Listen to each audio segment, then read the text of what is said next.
Ah, I see. That meant it was a sex thing, presumably. Cliff's been so busy that he only sleeps with me twice a week. Yeah, figured as much. That's too bad, but what can you do? He's doing it all for you, Eleanor lies. Yes, yes. I understand all that, believe me.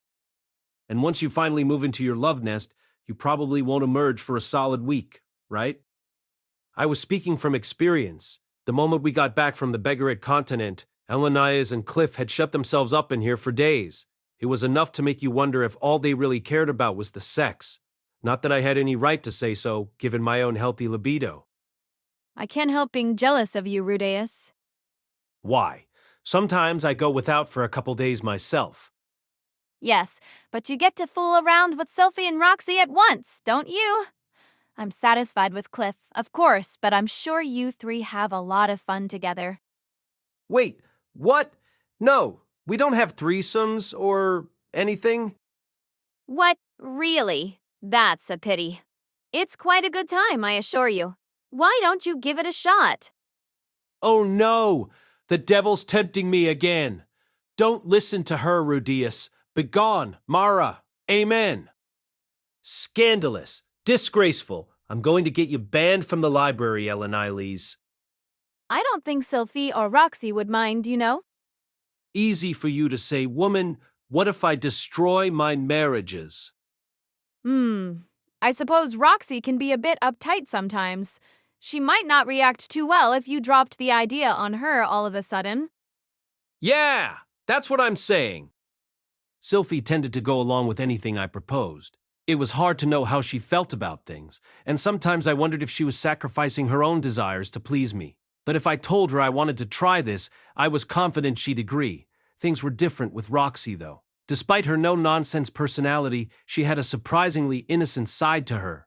For all I knew, the moment I proposed a threesome, she'd start packing her bags to go home to her parents. Now that you mention it, though, I could speak to them about this. You know, lay the groundwork for you.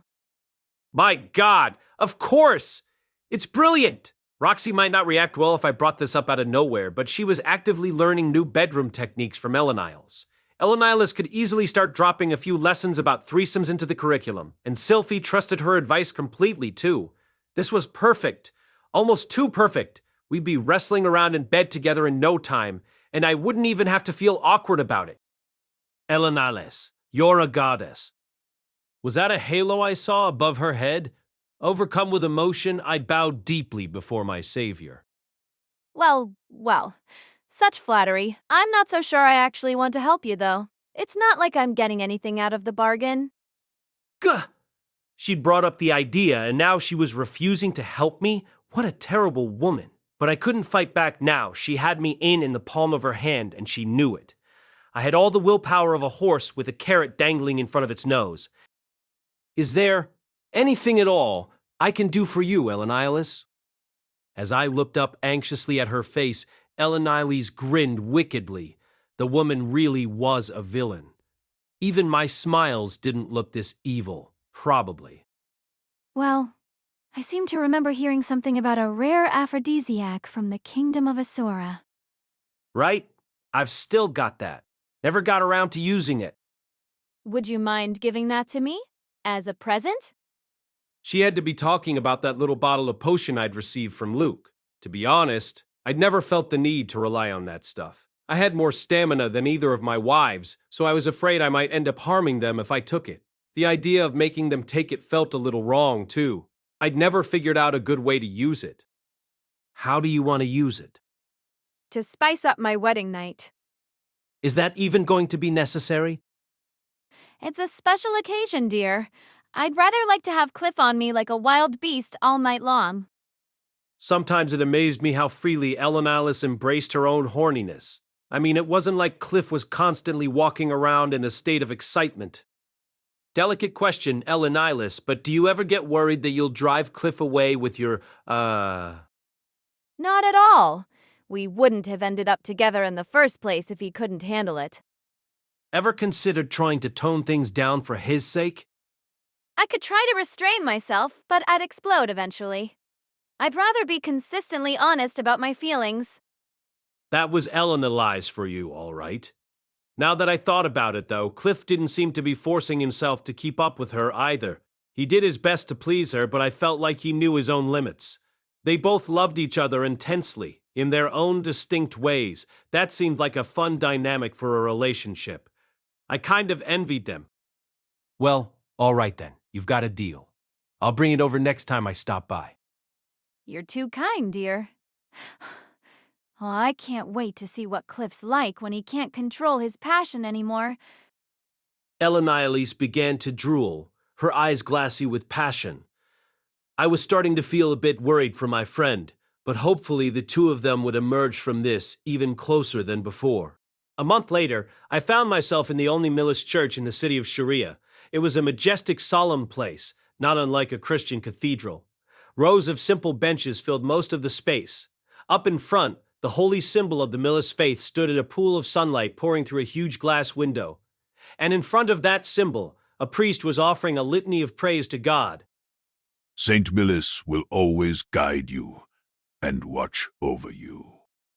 A man and a woman stood facing the priest, wearing pure white clothing. Behind them, 20-odd spectators looked on quietly. Should anyone seek to divide you, his holy shield will protect you. Should anyone seek to harm you, his holy sword will judge them. And should your love prove a lie, his fiery sorrow will pierce the heavens. I was one of those spectators, standing in the very first row, in fact, all dressed up in Essaran-style finery. Sylphie stood on my right, and Roxy on my left. Both of them wore modest, formal dresses. We hadn't owned any of these clothes beforehand, so we'd gone out and bought them for the occasion. I wasn't sure when we'd need to wear them again, but it couldn't hurt to have them around. Ariel and Luke stood on Sylphie's other side, wearing what looked to be some very expensive clothes of their own. Behind us was another row of pews, including Zenoba, Linnea, and Persenna. And behind them, there was a row of miscellaneous guests, Jinger, Julie, and two girls who were apparently Ariel's attendants, among others. I couldn't see them from where I stood, but Norn and Aisha were somewhere back there too. They were both wearing nice dresses today too, but I'd opted to rent those. They were both growing girls, so it felt premature to buy anything. They hadn't been too pleased about that, of course. There were some guests I didn't recognize as well, but unsurprisingly, Nanahoshi hadn't shown. In Millis church weddings, the rows of guests were apparently divided by rank. The very front row was reserved for the highest-ranking spectators, as well as the closest family members of the bride and groom. Princess Ariel's presence in the very front was only natural, in other words, and Sylphie was Elenalis's only relative in the room, which earned her a spot. On the other hand, I was only up here because I was Sylphie's husband. That made me feel slightly out of place.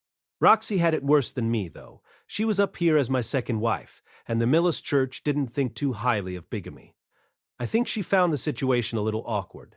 Since she'd been standing stiffly in place since the ceremony began, Luke had said there was no need to be self-conscious, since many Asuran nobles took multiple wives despite the doctrines of their church. I didn't think Roxy had anything to feel guilty about either, for the record. As the ceremony moved steadily along, one exchange caught my attention. Cliff Grimmel, do you swear to love Elenilis Dragonroad, and only her, so long as you both do live? I swear to love her until my death. Apparently, the Millis church had marriage vows, too, and Cliff's choice of words struck me as really heavy. Knowing him, he'd keep his word on this quite literally. Elenias would be the only woman he touched for the rest of his life. I admired that kind of faithfulness, although I apparently wasn't capable of it myself. Elenilis Dragonroad, do you swear to love Cliff Grimmel, and only him, so long as you both do live? I swear to love him all my life. I wasn't sure what to think about Elenias's vow, though. I knew she'd try to keep her word, but she had her curse to contend with, and there was also the matter of her lifespan. Cliff was probably going to die before her, and I felt like she'd eventually go looking for someone new to love. And no one could blame her for it, surely. Still, it was kind of bizarre to see her getting married, considering the whole reason she'd enrolled at the university was to sleep around with a bunch of vigorous young men. Life's just full of surprises, isn't it? In that case, the groom may place the necklace of Millis on his bride.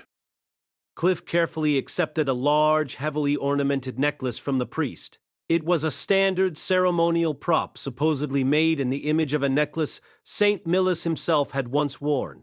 Every church had their own copy. Bend over a little, Lise. Ah, right. Sorry. Elenilis lowered her head slightly, and Cliff got up on tiptoe to place the necklace around her neck. It wasn't the most graceful moment. Poor guy didn't seem to be getting any taller. And now, the bride may give her groom a promissory kiss. Of course. Slowly bending over, Elenilis kissed Cliff on his forehead rather than his lips.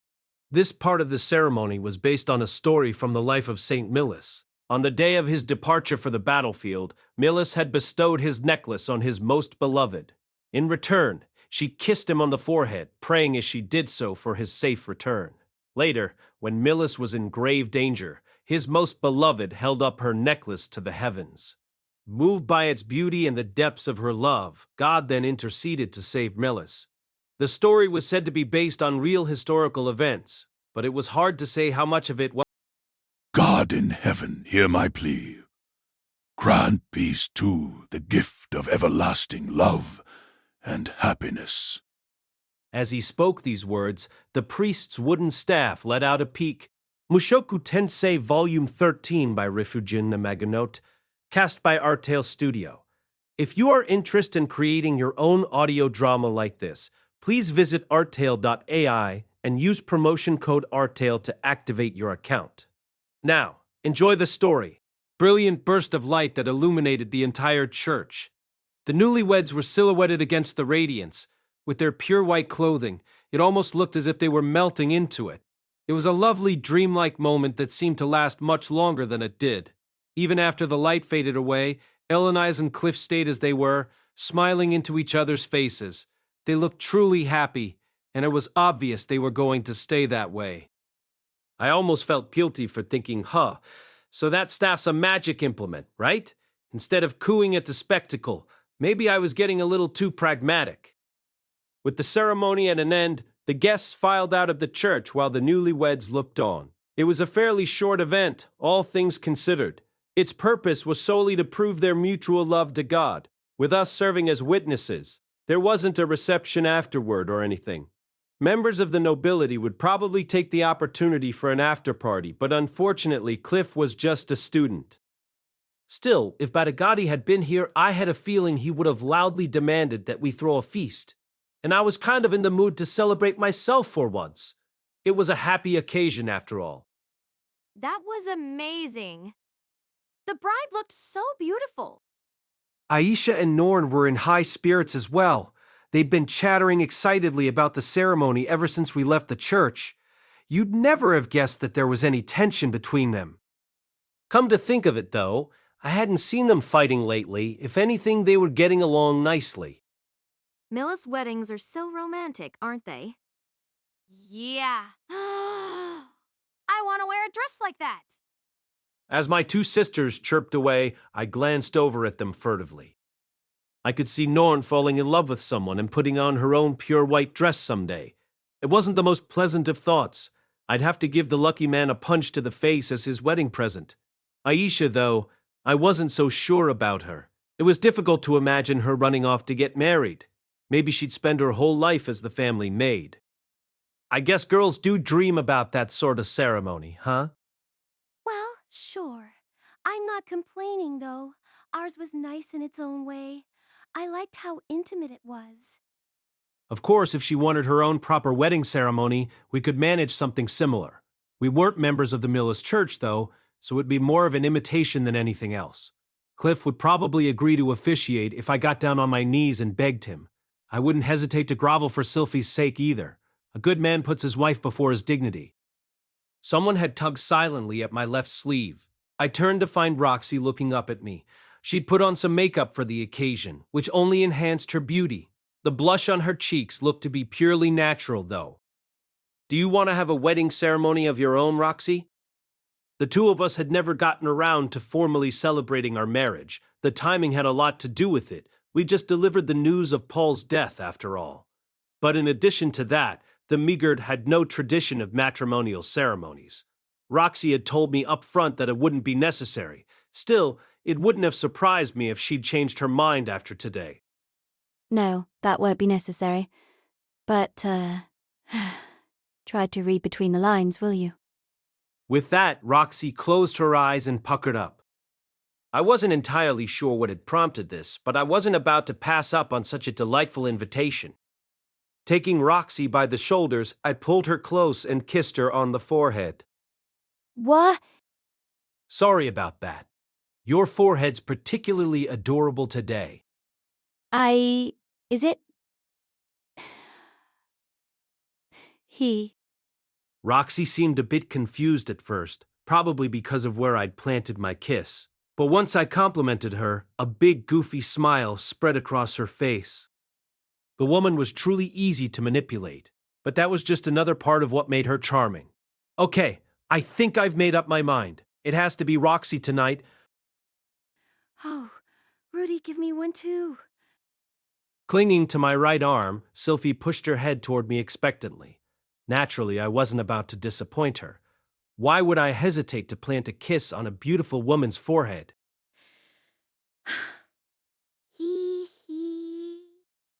Despite the fact that she'd initiated the kiss, Sylphie pressed a hand to her forehead and giggled bashfully. Does she have to be so cute all the time? Gah, now I want to sleep with her tonight.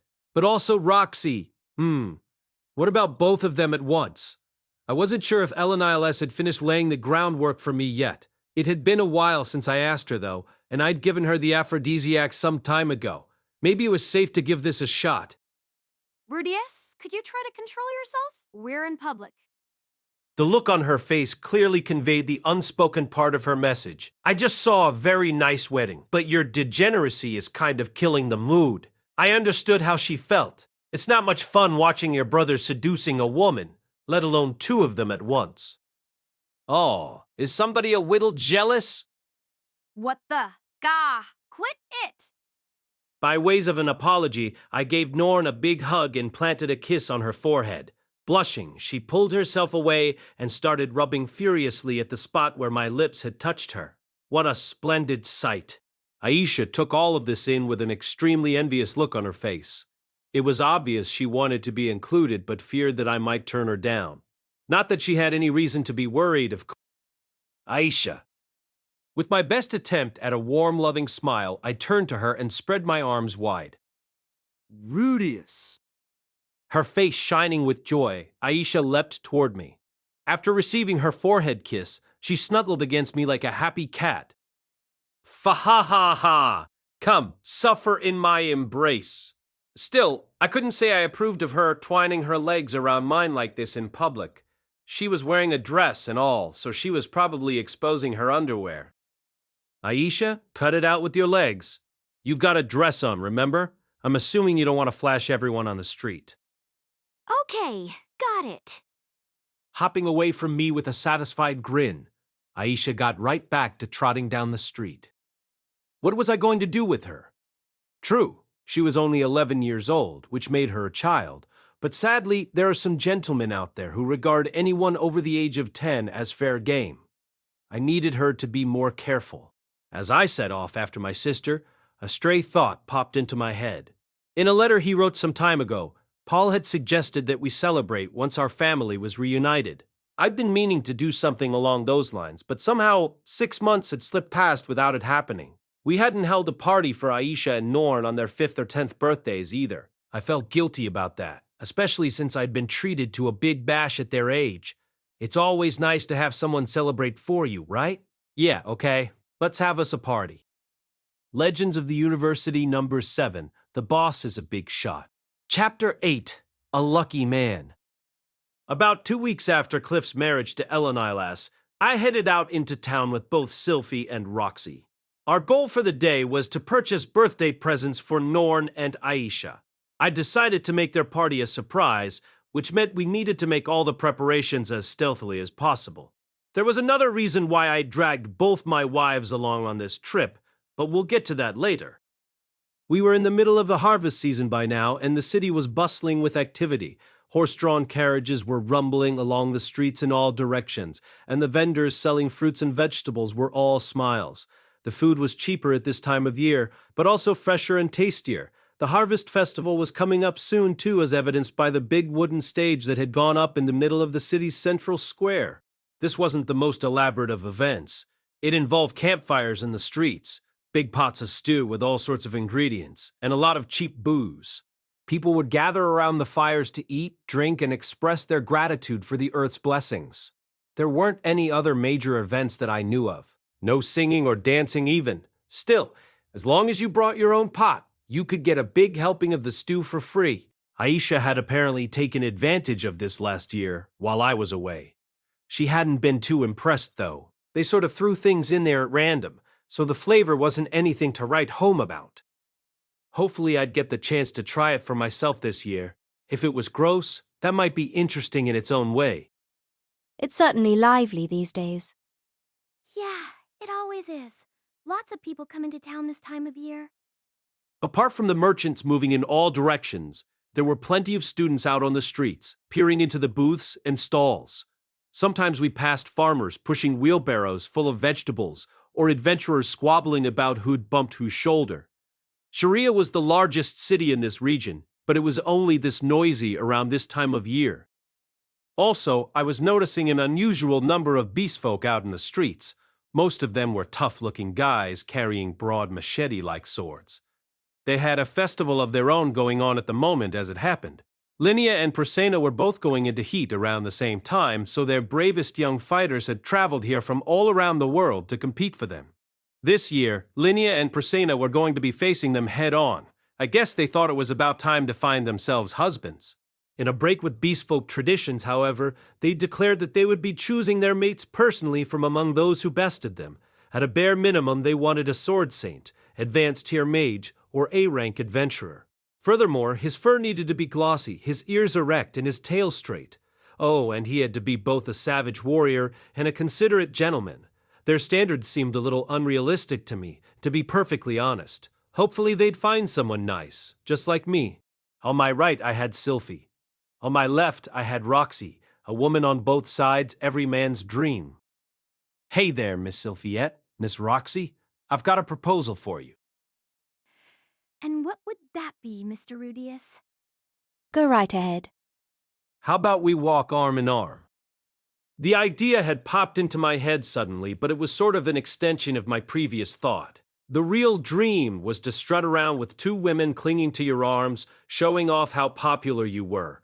I'd seen a few men like that in my previous life, and it always made me want to puke. But deep down inside, I wanted to be one of them. I wanted to do what they could do. Okay. Sure. Sylphie immediately grabbed my right arm. Roxy hesitated slightly, then took my left. The day had come at last. I was risen. Now it was my turn to endure the people's jealous gazes, and how wonderful it felt. Looking around the area, though, I realized that the merchants were busy with their own affairs, and the beastfolk warriors were hurrying off to the university.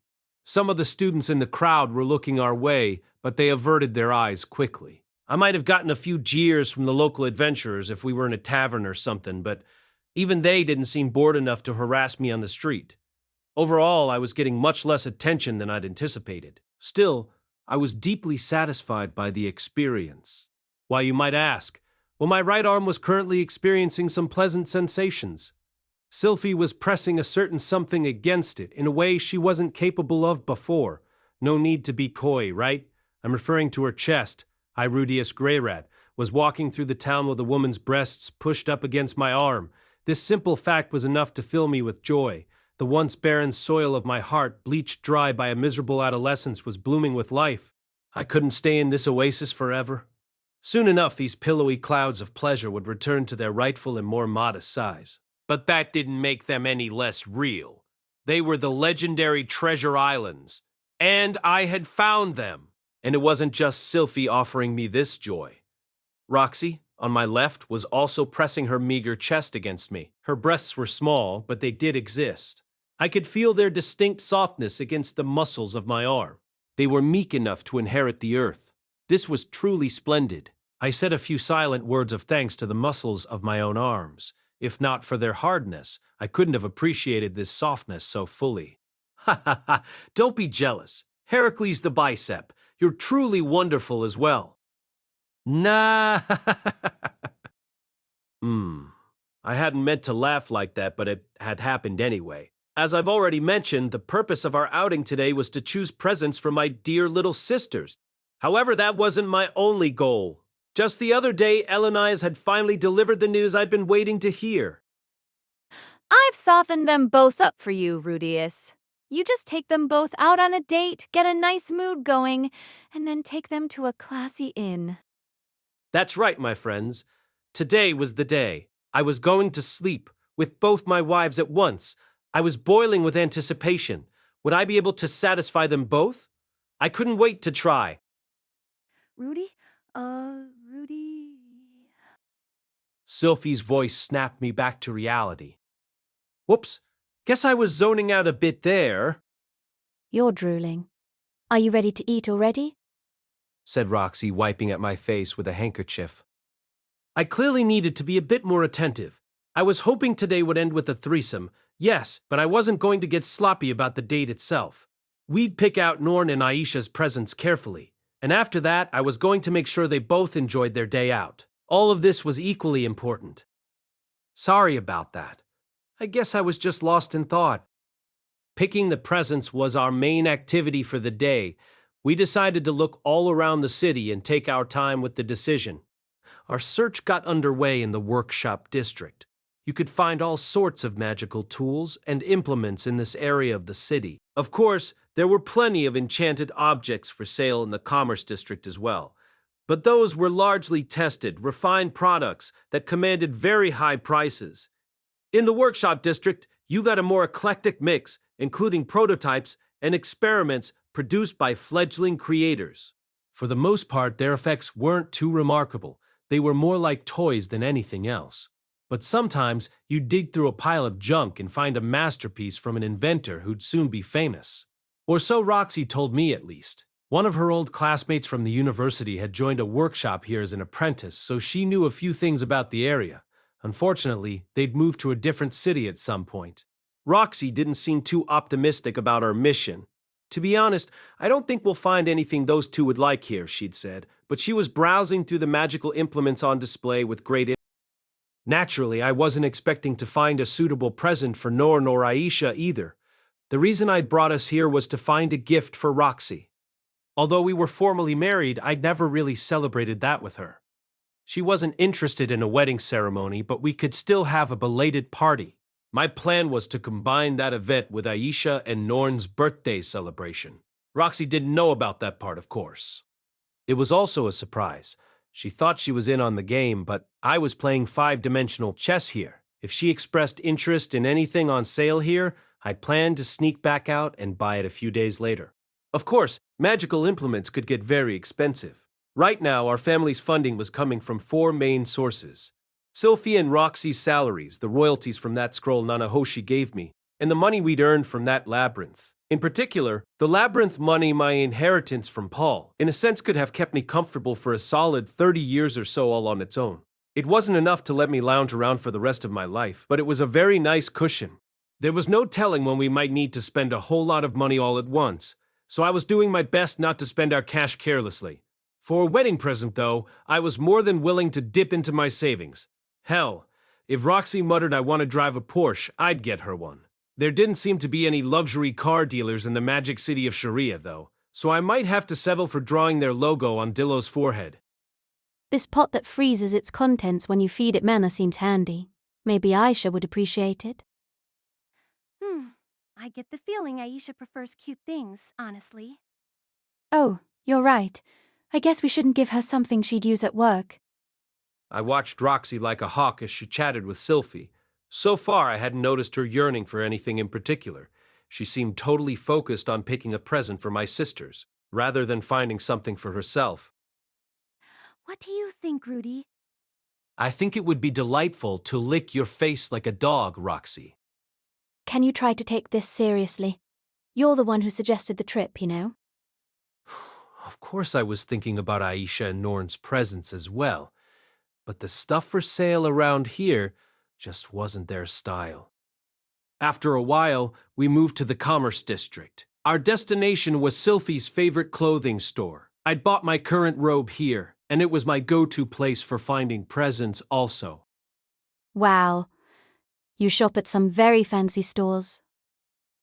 I see. Roxy hesitated a little outside the shop, then looked down at her own robe with an uncertain expression. Should I be telling her there wasn't a dress code, maybe? Huh? Is it really that fancy? She seemed genuinely nonplussed. As a general rule, she only bought her clothes at fairly expensive establishments. It wasn't like Sylphie was careless with her money or anything. She just spent many years accompanying Ariel. You tend to pick up the shopping habits of your closest friends, I guess? I was sure she understood this place was expensive in some sense. It probably just seemed like the best option among the stores she was familiar with. Fancy is a relative term, after all. Well, no, I suppose the Grey Rat family can afford to shop here. It's just... I don't usually visit stores this nice myself, personally. I guess it is kind of fancy then. Rudy, I'm not spending too much money, am I? Don't worry, Sylphie. You're fine. Apart from anything else, she paid for the clothes she bought out of her own salary. I didn't have any right to complain about how she spent her money. I really wasn't trying to imply that. I shopped at stores like this myself, back when I was a royal magician in Sharone. And it seems like a perfect place to find something special for a birthday present. Oh, yeah. Right. It is a special occasion, so... yeah. That's my teacher for you. She knows when to switch to the offensive. Better follow that up. You know, I don't think there's anything wrong with buying yourself some pricey clothes, really. So you do think they're pricey after all? Ah, slip of the tongue. I meant stylish. Stylish clothes. Should we go somewhere else after all? The only other stores I know are even more expensive, though. That won't be necessary. Let's buy something here. Originally, Sylphie had barely owned any personal outfits at all. She'd started dressing up for me. I had no reason to complain about that, to say the least. This place was kind of pricey by my personal standards, yes. But that was just because I'd gotten used to buying cheap stuff in my years as a wandering adventurer. I was willing to adjust my standards upward, as long as we could still afford it, at least. The moment we stepped inside the store, an employee trotted over to greet us. I guess they made a habit of remembering their regulars in places like this. Well, if it isn't the Grey Rats, it's so very nice to have you back in our establishment. What can we do for you today? Oh, we're just browsing. Looking to buy presents for 2 children, both about 10 years old. I see. Why don't you come this way then? Instantly, the clerk led us to a section of the store totally occupied by children's clothing. They train their employees well here, from the looks of things. The kids' section wasn't any less fancy than the rest of the place. They had a wide range of outfits on display, including everything from casual wear to robes and dresses. Your 10th birthday was considered a very big deal, so people probably bought a lot of formal wear for kids around that age. My goodness, there are a lot of different styles. I'm not even sure how to start. Well, it's gonna be winter soon, right? Maybe something warm would be good? Roxy and Sylphie started looking through the outfits immediately. It sounded like they were enjoying themselves. Quite a contrast with a certain redhead whose entire attitude toward clothing was, ugh, anything's fine. What do you think, Rudy? Well, Norn's winter coat's getting a little small on her. She might be looking for a new one. The two of them nodded thoughtfully. Okay, maybe a coat for her then. But what should we do for Aisha? Oh, she was complaining the other day that her shoes are getting tight. New shoes. That sounds good. Let's see what we can find. Having narrowed our focus down considerably, we started browsing through the goods in earnest. Thanks to all the different options on offer, it didn't take long to find gifts that fit my sister's personal styles. For Norn, we settled on a brightly colored coat. For Aisha, we picked out a pair of boots with a nicely stitched flower pattern. They were both sized a bit large, but it didn't seem like a problem. My sisters were both growing girls, after all. With our main job accomplished, we took some time to wander aimlessly around the store. It wasn't like we had to limit ourselves to a single present. And more importantly, I was still looking for a perfect gift for Roxy. Although I kept that part to myself, of course. These cloth corsages are nice. I wonder if Aisha would like them? Maybe. She does love flowers. Yeah. I'm not sure if a kid would appreciate that sort of thing, Mo. Come to think of it, I don't really know what sort of things Norn likes. Good question. She doesn't talk about her taste that often. Not around me, at least. Norn has somewhat boyish tastes, I think. She likes swords, armor, horses, that sort of thing. Wait, really? How do you know that? Well, I've been trying to get to know her better, so... Roxy abruptly stopped in her tracks, trailing off mid-sentence. Her eyes were fixed on a certain outfit. It was a magician's robe, complete with hat, displayed prominently on a nearby stand. The robe was in an adult male's size, so there was no chance it would fit her. Still, she stared intently at it, more specifically at the hat. After a moment, she took off her own hat and began to study it with a conflicted expression. It was clearly an old hat at this point. I had a feeling it was the very same one she'd worn as my tutor back in Buena Village. It wasn't exactly falling apart at the seams, and its black coloring hid some of the wear and tear, but you could tell it had been through its share of battles. After putting her hat back on, Roxy gingerly stretched up to her full height and took the other one from its stand. She spun it around, found a price tag, and grimaced. An instant later, she put it right back where it came from. Apparently, it wasn't cheap. With an audible sigh, she turned to rejoin us. It was clear she'd already pushed the matter out of her mind. Hey, Rudy. Sylphie had sidled up to me at some point. Let's go with that. Sounds good. It seemed we both had the same thought. We'd found Roxy's present. A little while later, we ordered Norn's coat and Aisha's boots and left the store. I'd also secretly bought the hat for Roxy. We'd be picking up the goods on the day of the party itself. The store promised to wrap everything up for us, fortunately. I was starting to really look forward to it. Finally, the three of us headed to the lodging district, where many of the local adventurers congregated. We'd been wandering across the city at a leisurely pace, so it was already early evening. This was about the time of day when adventurers would return from their labyrinth explorations, bearing new prizes. It was also the time of day when parties running low on funds would start selling off their goods to replenish their cash reserves. Sometimes you could stumble onto a great deal if you knew what you were doing. Still, magic items were always on the pricey side, and we honestly didn't have much need for them. This was more of a window shopping expedition, or so I thought going in at least. See, Sylphie? This is the kind of thing adventurers wear. Most people buy stuff like this when they need an outfit. Okay, I get it. But I don't wear stuff like this too often, you know? I'm not sure if it's gonna work for me. I think this one would suit you, Sylphie. You're quite slender, so capes look good on you. Carried away by our conversation, we ended up buying Sylphie a whole new set of clothes. It was the kind of outfit a mage knight might wear, complete with elbow guards. It wasn't exactly elegant, but it made her look like a novice adventurer, which I found painfully adorable. Now Sylphie could go off on an adventure any time she wanted. Not that she really needed to, or could, given her job. When she was working, Sylphie usually wore a set of powerful magic items. She probably wouldn't get many chances to wear the same powerful magic, which she probably wouldn't get many chances to wear the Stedrets, which he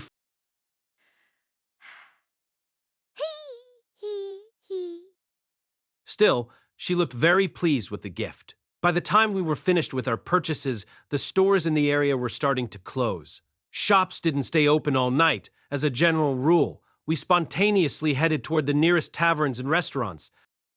Well, it felt spontaneous to Sylphie and Roxy, at least. This was all going according to plan. I'd actually made reservations in advance, anticipating this situation. We'd be eating at an inn targeted at S-rank adventurers. Eleniales had recommended it to me as the perfect place to finish off a date. The food was good, the atmosphere was nice, the beds were big, and the rooms were nearly soundproof. Oh, I know this place. Grandma told me to take you here if we ever needed to make up after a fight. You too, Sylphie? She said the same thing to me. To my surprise, both of my wives recognized the name of the place. At the end of the day, it seemed we were all just pawns in Elenias's game. Well, whatever. It's no big deal if they've heard of it. Elenice mentioned something else to me, actually. She said Rudy might take both of us here at some point, with the intention of, well, you know. Yeah, she said that to me too. So that's what this is all about. Honestly, what are we going to do with you, Rudy? Sylphie and Roxy looked over at me with narrowed eyes. However, I didn't see any real disgust or shock on their faces. Elenice had done her job well. They seemed receptive to my plan. I owed that woman big time. Thank you, Elenice. You're the best, Elenice. Still, you didn't mention we'd be spending the night. I'm a little worried about Lucy. The objection was reasonable enough, but, of course, I hadn't overlooked that little detail either. Don't worry, Sylphie. I entrusted her to Lilia for tonight. When I'd explained the situation, she'd nodded seriously and promised me her full support. It was always nice to have dependable allies. It still feels a little wrong of us. But at least she's in good hands, I guess. Sylphie seemed to think at least one of us should be with our child every night. A very understandable perspective, but nah. I won't make any excuses for myself. Sorry, Lucy. I do love you, okay? Forgive your wicked, lustful father. I do have school tomorrow, you know? Her job was important, of course, but this wouldn't be an issue either. We'll just wake up early and head back to the house before you need to leave. Do you think we'll be able to wake up early? I'm not sure I will. This is always exhausting for me. Don't worry, Roxy. I've got it. Well, if you say so, Rudy. Phew! It had taken a bit more convincing than I expected, but I'd gotten both of their approval. All right then, dear. Be gentle with us, please. We'll do our best. Seeing my adorable wives bowing their heads to me, I was ready to get right down to business. Of course, heading straight to bed wouldn't have been proper. We needed to have a nice meal, get a bit tipsy, and whisper some loving words to each other first. You've got to set the mood, you know. Accordingly, we started things off with dinner at the restaurant that occupied the first floor of the inn. The food here was very good in its own right, after all. I wanted to make sure they both understood that lust wasn't the only thing I felt toward them. It was there, of course, but I also loved just spending time with them. When both of them were in the room at once, each of them could only get half the love that I could show them individually. I intended to compensate for that through sheer effort. Wow. This looks incredible. I don't think I've seen a meal like this too often. As plate after plate of food was delivered to our table, Roxy and Sylphie's eyes went wide with amazement. In the Northern Territories, raw ingredients were expensive and hard to buy in bulk, which meant ordinary meals tended to be a little meager. But this was the season where food was most plentiful, and we were also in a very expensive restaurant. Among other things, we had a huge bowl of salad, full of fresh, juicy vegetables, a spicy soup packed with freshwater fish, and a glistening, well-seasoned black and blue steak. None of it was the sort of stuff you got to eat very often in these parts. In addition, the meal had come with a bottle of whiskey-like liquor with a rich aroma. This soup is delicious. I wonder how they seasoned it. Maybe oil infused with mustard? Sylphie wasn't touching the alcohol, probably because of Lucy. She was entranced by the soup, though, and kept taking additional servings. I should see if I can find a recipe.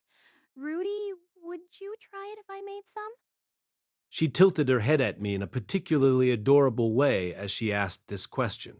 It really stoked my appetite, if you know what I mean. I'll gobble it all down, and then have you as a side dish. Oh, come on, Rudy. Finally, we had dessert. It was actually a standard part of the meal at this place. Still, their offering wasn't exactly comparable to the more complex cakes and sweets you'd find in a place like the holy country of Millis. It mainly consisted of fruits that looked a lot like apples.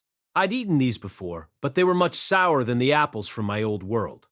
At this restaurant, however, they chopped them up into bite-sized chunks for you and immersed them in a gooey, honey-like syrup. It tasted something like a candied apple, or maybe a thicker variety of fruit punch. I was surprised by how much I enjoyed it. I would have expected apples and honey to taste more like sweet Japanese curry, but apparently I was mistaken. This is incredible. Roxy was particularly pleased by the treat, though. Her eyes shining with excitement, she shoveled it rapidly into her mouth. It seemed my dear teacher had something of a sweet tooth. Either that or the meagered people had an ingrained preference for sugar.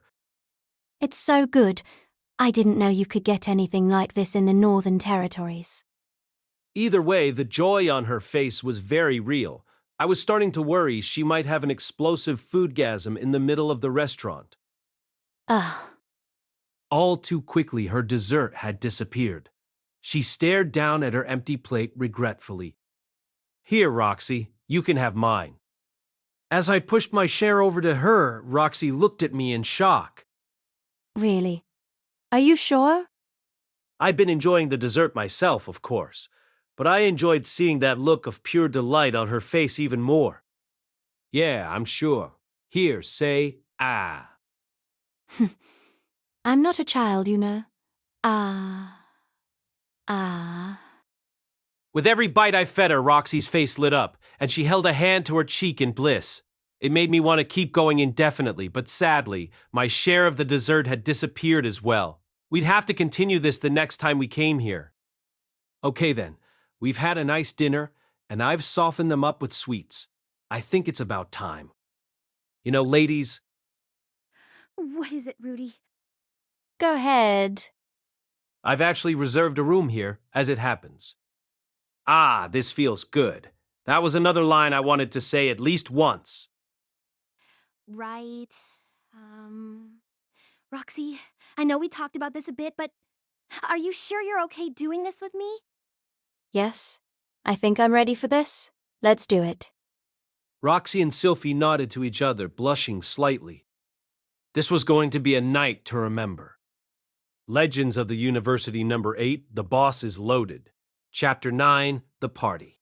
We scheduled the surprise birthday party for a day when Norn would be staying at home and Roxy wasn't working. Sylphie would usually have been at work as a bodyguard, but Ariel had given her a special day off. All the preparations were complete. It was just a question of execution now. I got things started by calling Norn, Aisha, and Roxy to the living room.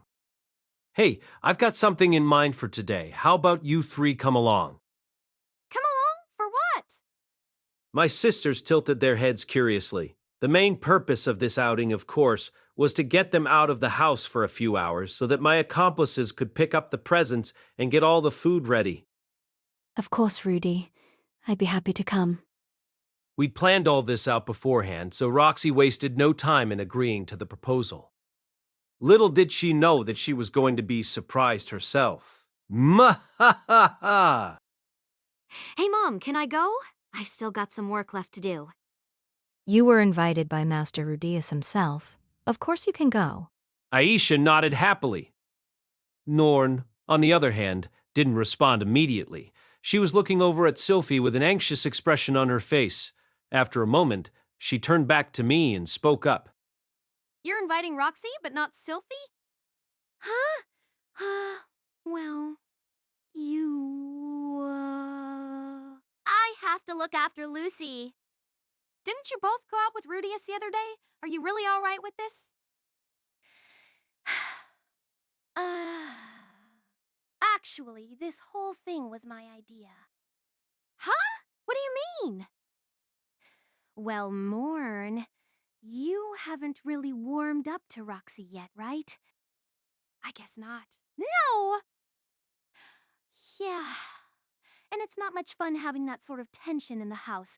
I thought it might help if you spent some time together, you know? It can't hurt to get to know each other better. Oh, I see now. All right then.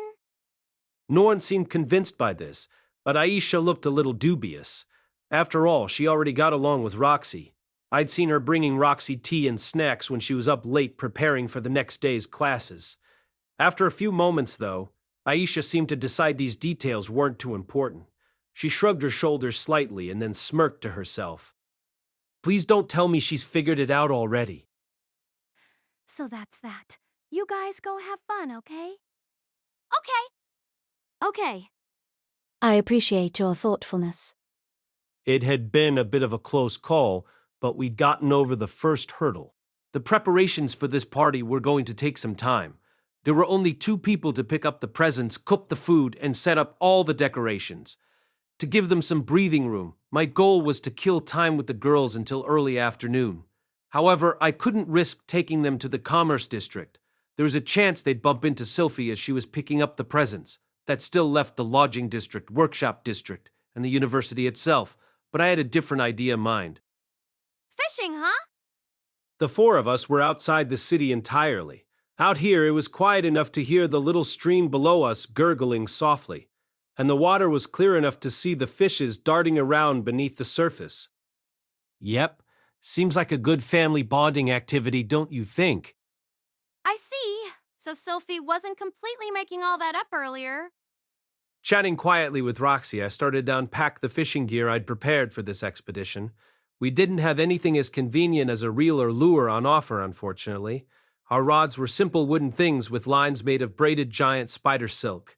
We also had floats made from radiata frog sacks, iron hooks, and earthworms for our bait. I've never fished before, you know. Me either. I always wanted to give it a try, though. Despite their inexperience, the 2 of them didn't hesitate to grab their share of the gear. Aisha quickly put the float and hook on her line, jammed an earthworm right on there, and went running off toward the stream. Within seconds, she'd tossed her line into the water with an exaggerated motion. I was a little impressed despite myself. Was this really her first time doing this? Rudeus? How do I put these? Norn, on the other hand, was staring at her float and hook with an uncertain expression. Hee, I don't know either. I've never fished in my life, you see.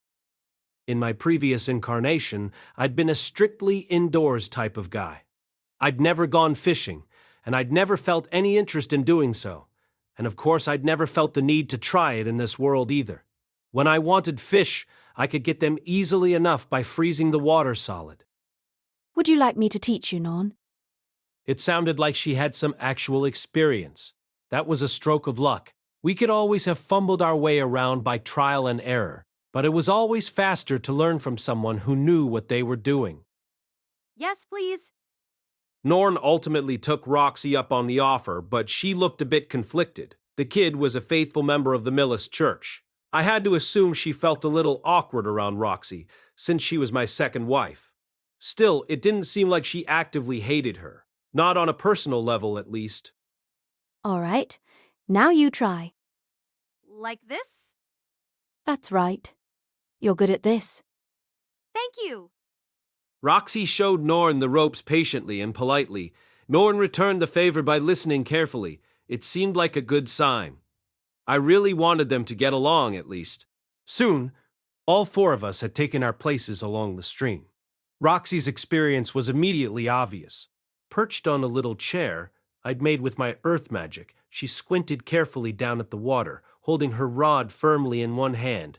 When she sensed the slightest vibration, she pulled the rod up with remarkable speed.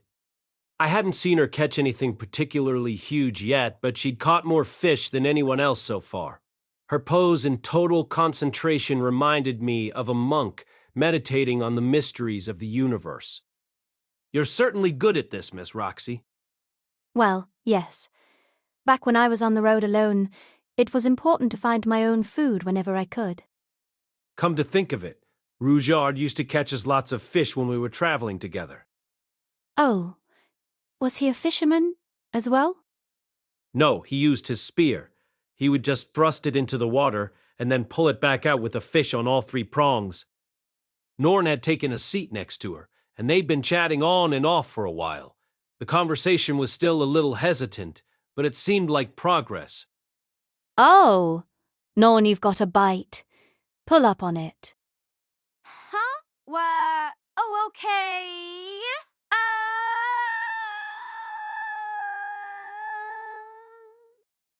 Don't worry, it happens all the time. Let's put a new bait on. Norn was having some trouble staying focused on her task, though. This wasn't the first fish that had slipped away from her. Still, her expression was cheerful enough. She seemed to be enjoying her conversation with Roxy in itself. What's the matter, Rudeus? You haven't been hooking anything. On the other hand, Aisha was already producing impressive results. She'd lost a few pieces of bait, but she'd also brought home 3 fishes. Don't forget our little bet. The loser has to do anything the winner says, no matter what. A little while earlier, I'd foolishly agreed to compete with her on who would catch the most fish. At present, my score was a big fat 0.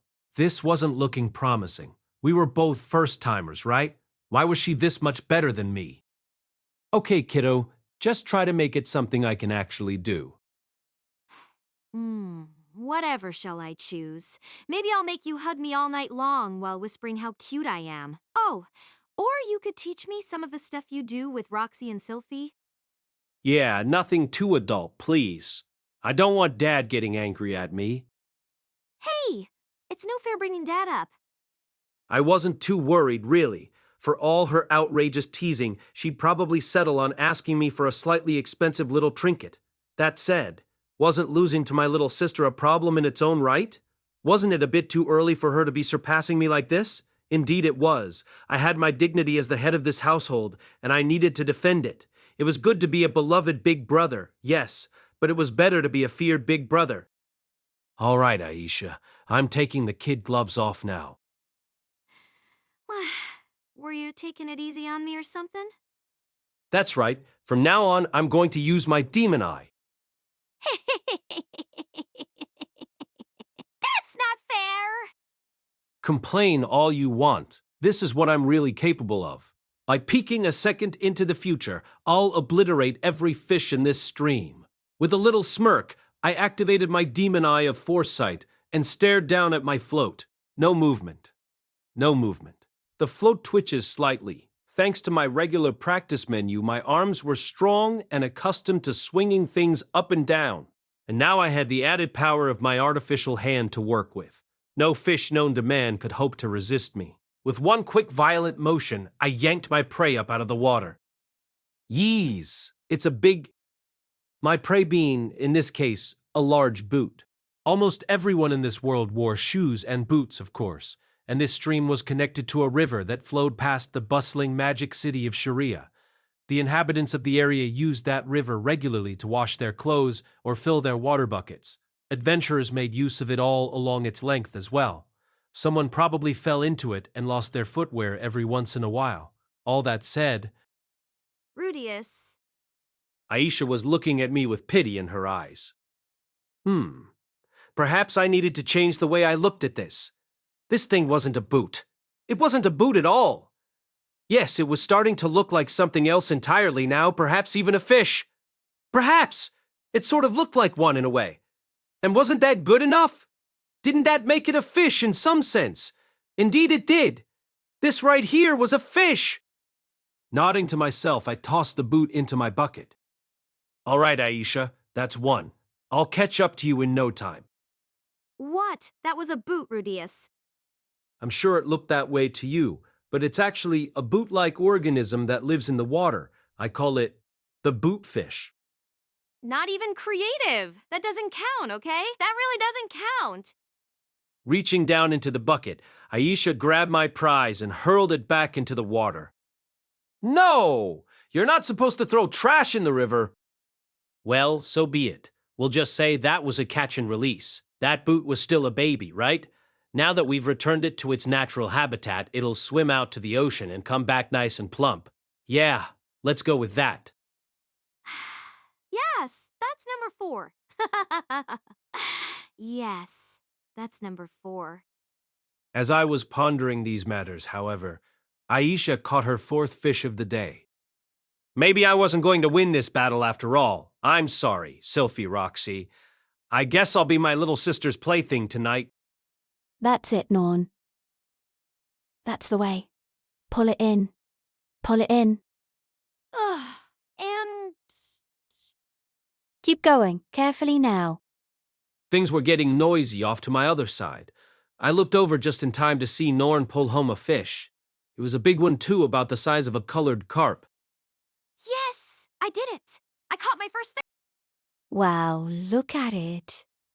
That's a big one, too.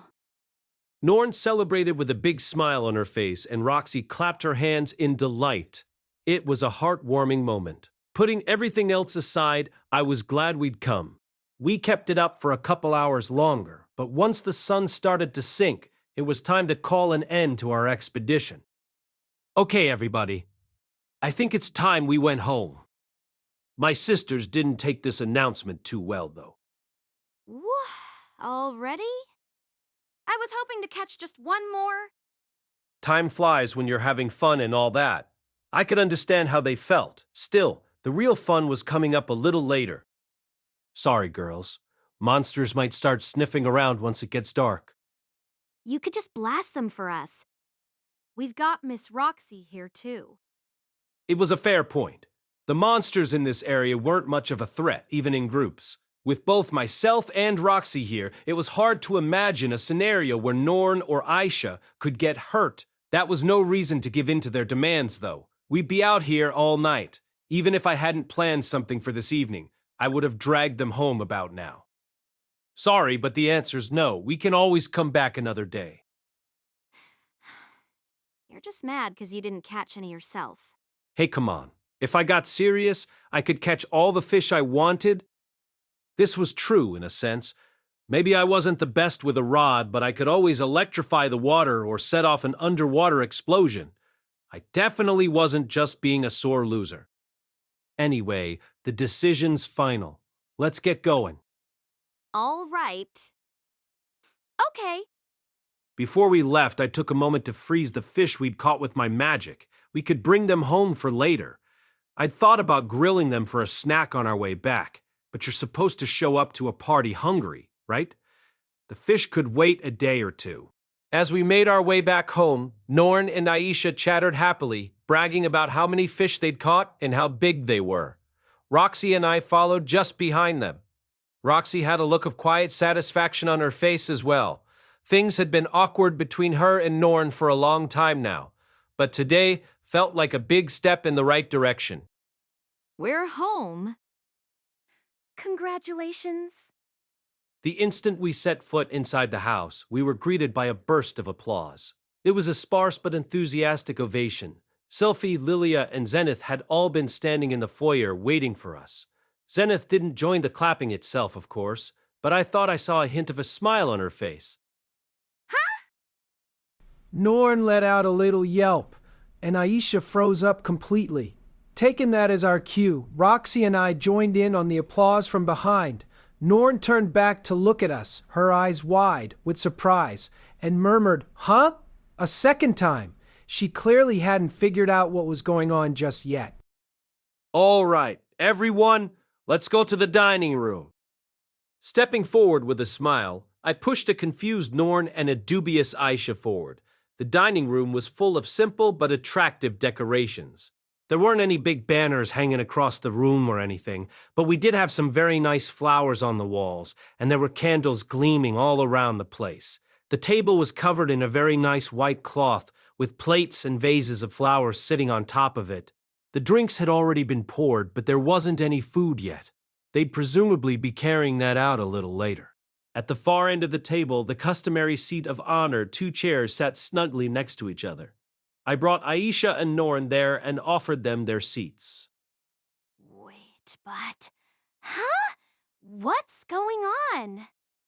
Norn still looked completely nonplussed. So that's what this was all about. Aisha, on the other hand, was smirking knowingly. The girl was sharp, all right. She must have sensed that we were up to something. After my sisters took their seats, Lilia helped Zenith into hers. Sylphie and Roxy followed suit. Once they'd all settled into their places, I cleared my throat loudly and then began to speak. It's been 7 years now since the displacement incident. It wasn't easy by any means, but our family's finally back together again. We lost our father, yes, and our mother's memories might never return. But I don't think Dad would be too pleased if we moped around forever. And that's why I want us to try to smile again. When we can, at least. It might almost seem disrespectful in a way, but Dad wanted us to have a party once we made it home, you know? I think we owe it to him to have a good time tonight. This whole thing had been Paul's idea in a sense. He'd even put it down in a letter for us. It was sad that he wasn't here with us to see it happen. It made my chest ache to think about it, but for his sake, as well as ours, I really wanted us to enjoy ourselves. Norn and Aisha had their whole lives ahead of them. I didn't want to be hung up on the past forever. Of course, giving a long sentimental lecture wasn't the right way to set the mood that I was going for. We could save our memories of the painful, difficult times we'd gone through for the darker moments we'd run into down the line. If nothing else, it can help to know. I've been through worse before. Right now, though, it was time to look forward to the future. And so, I cut myself off and lifted my glass. Cheers, everyone! Cheers. Everyone except Norn, who was still staring wide-eyed at me, quietly raised their glasses as well. Aisha was smirking even more widely than before. She'd obviously figured the whole thing out. In any case, I wasn't sure how well that toast had gone. My goal was to set a cheerful tone, but it ended up sounding a little emotional. That was no good at all. I needed everyone smiling. Sylphie! Oh, right. I simply called Sylphie's name, and she bent down to retrieve something from under the table. That felt kind of nice. We were operating on the same wavelength. A moment later, Sylphie re-emerged with 2 large boxes, both beautifully wrapped. She passed one of them to Roxy. They promptly rose from their seats, walked up to the head of the table, and handed the boxes over Roxy to Norn and Sylphie to Aisha. Happy 10th birthday, Norn and Aisha. Happy birthday! Neither of them seemed to understand at first, not even Aisha. But we're already 11, you know? This had to be the first time I'd ever seen that clever little girl look so totally bewildered. She might have figured out the general plan, but she clearly hadn't been expecting a present. This was exactly the expression I'd hoping to see. Yeah, we couldn't be there with you on your actual 10th birthday, right? I know it's a little late to celebrate now, but Rudy said a year or so is no big deal. He did? Tearing up a little, Aisha clutched the box tightly in her arms. After a moment, she looked over to Lilia, who smiled and nodded gently. A big happy grin spread across her face as she turned back to Sylphie. Can we open these? Of course you can. Aisha was moving before Sylphie even finished the sentence. Norn, who'd been looking from her box to me and back again with a stunned expression on her face, quickly followed suit. At first, they went at it vigorously, ready to tear the wrapping paper off. But then they both stopped, reconsidered, and took things more slowly. They untied the ribbons and opened up the paper carefully, trying not to rip it. It was a little eerie how synchronized their movements were. They didn't look that much alike, but sometimes you could really tell they were sisters. Oh, it's a new pair of boots. What did you get, Norn? Look, Aisha, I got a coat. The two of them compared their presents gleefully. It was nice to see we'd done a decent job picking out the gifts. My goodness, you both got very nice gifts, didn't you? Lilia, who'd been watching from the sidelines with a smile, approached the two of them with Zenith at her side. Oh, Mom, look at this. Norn spread out her coat to show Zenith, grinning from ear to ear. She didn't react in any obvious way, of course. That made me feel a little down despite myself. Zenith had always been the type to get all worked up about this sort of thing. I still remembered how enthusiastic she'd been at my 5th birthday party, and how proudly she'd presented me with her gift of a carefully selected book. If not for her condition, she'd probably be yelping with excitement with her daughter right now. Seeing her so expressionless made me sad. Of course, if she recovered and learned that Paul was dead, there was no guarantee she'd ever smile the way she used to. Still, it was painful seeing her like this, not sad, not happy, just emotionless. But just as this thought crossed my mind, Zenith smiled. What? The expression vanished quickly. It had only been there for an instant. Were my eyes just playing tricks on me? Did she just smile? No. Everyone had seen it. Lilia, Aisha, Sylphie, and Roxy were all looking at Zenith in surprise. Mom? And Norn, at whom the smile had been directed, was about ready to break down in tears.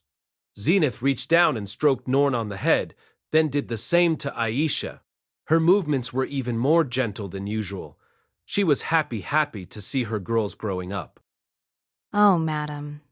I'm so glad. Lilia softly wrapped her arms around Zenith's shoulders. Her face was as emotional as I'd ever seen it. With her usual blank expression, Zenith reached up and stroked her hands. Lilia had to bite her lip to keep herself from crying. After bringing Zenith to her seat, Lilia came back to offer Norn and Aisha another present. This is for the two of you, from myself and Ms. Zenith. It was a set of handkerchiefs, beautifully embroidered with floral designs, one for each of them. Thank you very much, Miss Lilia. It's beautiful. Aisha, on the other hand, hesitated. It probably had something to do with getting the same present as her sister. Mom? Are you sure I can have one too? Yes, I'm quite sure. You're Paul's daughter too, you know. This seemed like a change. Hadn't Lilia spent years drumming the words her only a maid into her daughter's head? Of course, I still expect you to show Madame Norn and Master Rudeus the respect that they deserve. Understood? Okay, Mom. I guess she's still Lilia after all. Still, despite what she was saying, I hadn't seen her badgering her daughter much lately. Not even about her tone of speech. I had to assume she'd been thinking things over a little herself these last few months. When Lilia returned to her seat, Zenith reached over to place a hand on her shoulder. Madam. Lilia squeezed that hand in her own and softly spoke the words, "Thank you." It almost looked as if they'd just held a wordless conversation of some kind. Roxy seemed particularly moved by that. As I was studying her face, though, someone tugged on my sleeve from behind.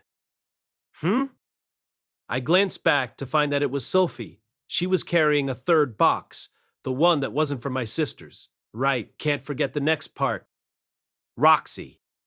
When I called her name, Roxy turned and blinked in surprise at the sight of Sylphie standing next to me with the box. Yes? Sylphie spoke up before I could. This one's from us for you, Roxy. What? Why? For what? It's a wedding present. Congratulations. Go on, open it.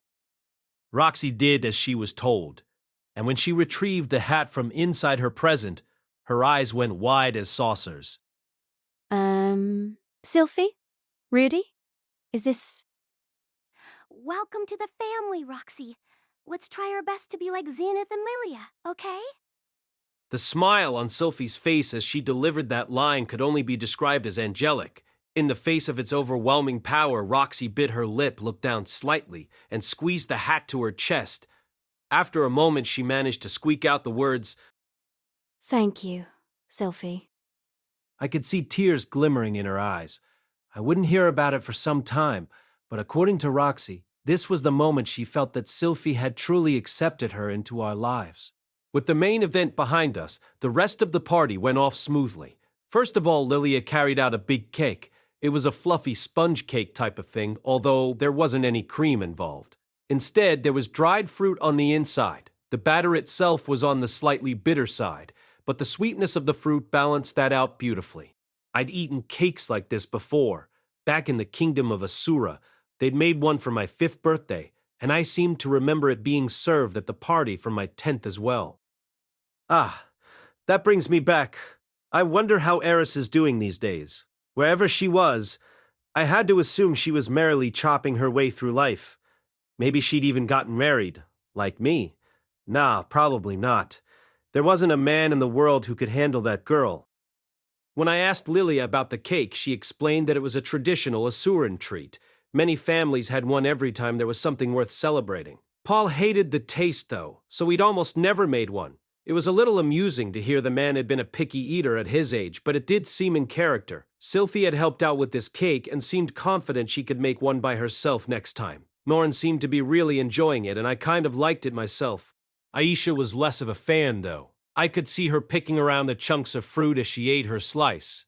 Lilia scolded her a little, but undermined herself by murmuring, "That reminds me of Master Paul," with a smile on her face. After a while, Aisha started cuddling up to me and begging me to eat the rest for her, but I decided to hand the job off to Roxy, who apparently had a sweet tooth. I was sort of hoping they might end up feeding bites of it to each other or something.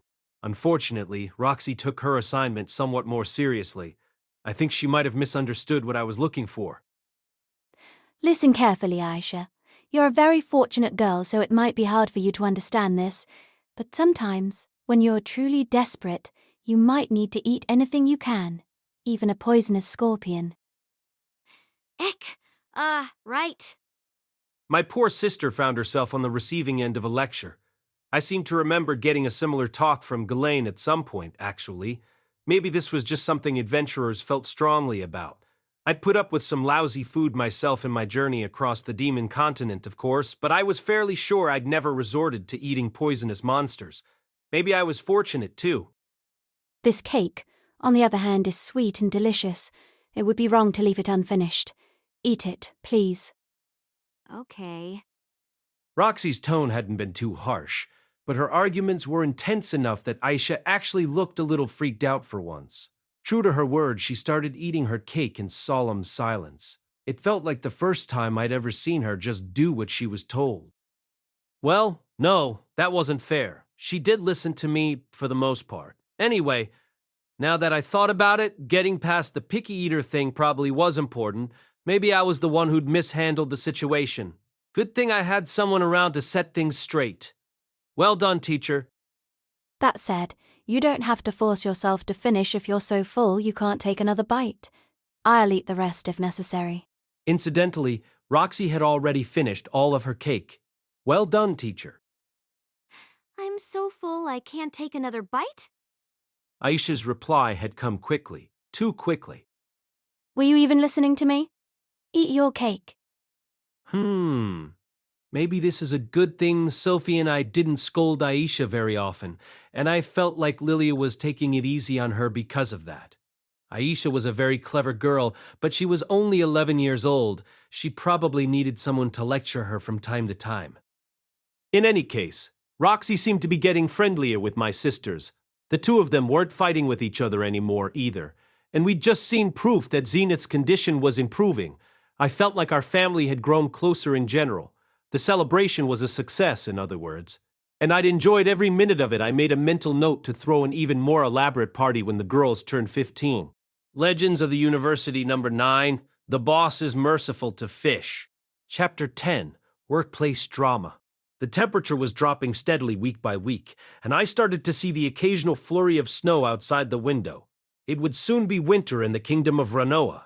The winters in this region were long, cold, and lean. A typical household needed to start preparing right about now, or risk freezing to death. My family was relatively well off, so we didn't really have to worry about that. But just to be on the safe side, I made sure to stockpile a mountain of firewood in our backyard and piles of preserved food in our basement. We were ready for anything at this point. All we had to do now was lock ourselves up in the house to wait out the snows. I could pass the time by enjoying the company of my wives, but just as I was getting ready to hibernate, a certain someone from my past came back to haunt me. One morning, as we were eating breakfast, Roxy offered me a surprising proposal. Rudy, Sophie and I are going out on a job tomorrow. We might be away for several days. I was wondering if you'd like to come along. To watch you do your thing?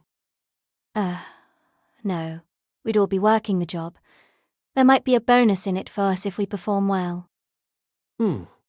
I would have relished the chance to cheer her on from the sidelines, but apparently that wasn't the idea here. What kind of a job? Well, it seems that a member of the Renoan royal family is currently on a pilgrimage. Evidently, this was a local tradition. When a Renoan royal approached the age of majority, they were required to make a journey around the country as a sort of training exercise. The journey itself wasn't anything too strenuous. They just spent 6 months or so going around and visiting a laundry list of specific places inside the country. However, they weren't permitted many guards and were expected to make their own preparations and arrangements. It forced them to hire their own people, find their own way around, and see the country with their own eyes. Theoretically, this would help them grow into better rulers. The tradition was well known throughout the country as the coming-of-age pilgrimage. Of course, since it was so well known, the local mayors and governors were perfectly aware they'd have royalty traveling through their towns from time to time. In fact, they kept careful tabs on the age of every royal prince and princess and made sure to anticipate the timing and itinerary of their journeys. It sounded a little creepy in a way, but they obviously didn't want a member of the royal family getting badly injured in their territory, no matter what the circumstances. Such an incident would hurt their reputation badly. The local authorities would have gladly surrounded the royal kids with 100 bodyguards if they could, but they weren't permitted to do so. It would have defeated the whole point of the pilgrimage. However, when the royal family itself requested guards, they were allowed to provide them. This time around, a party of adventurers had been hired as an escort, but their mage and healer had both fallen ill simultaneously. They were expected to recover fairly soon, but winter was fast approaching. It was basically impossible to travel in this region once the snows got going, so they needed to finish up the pilgrimage now and hurry back to the capital. It just so happened that the party had been stopped in its tracks right here, in the magic city of Sharia. As a result, the royal family had formally requested a handful of bodyguards from the city. Our mayor had held a conference with the leaders of the Magic Guild and the university to choose the most suitable candidates for the job. One such candidate had stood out at the head of the list. This individual was a well-traveled former adventurer, with practical skill in offensive magic and a brand-new member of the university's faculty, with few responsibilities to be reassigned. It was Roxy, in other words. The group had quickly decided she was the best option they had. It sounded like a reasonable conclusion to me, given her many talents. Wait a second, though. How did Sylphie end up getting this job too? Well, Princess Ariel's coming along. She was very eager to establish a connection with a member of the royal family. Ariel had an excellent information network. She must have heard about the situation and marked it as an opportunity. It was hard to say how much of a connection she stood to gain here, but the princess always took what she could get. Okay. So basically, you two will be guarding both Ariel and this kid? That's right. Oh, and Luke's helping too. I wasn't sure if he really counted, but decided not to say so. I think we should be all right, since Sylphie's coming along. But we need to guard 2 very important people. And the shrine we're visiting is deep inside a forest.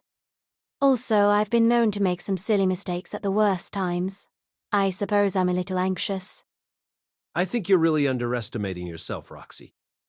Well, maybe so. But I had a talk with Sylphie about how we could ensure this job went off smoothly, and she suggested we ask for your help.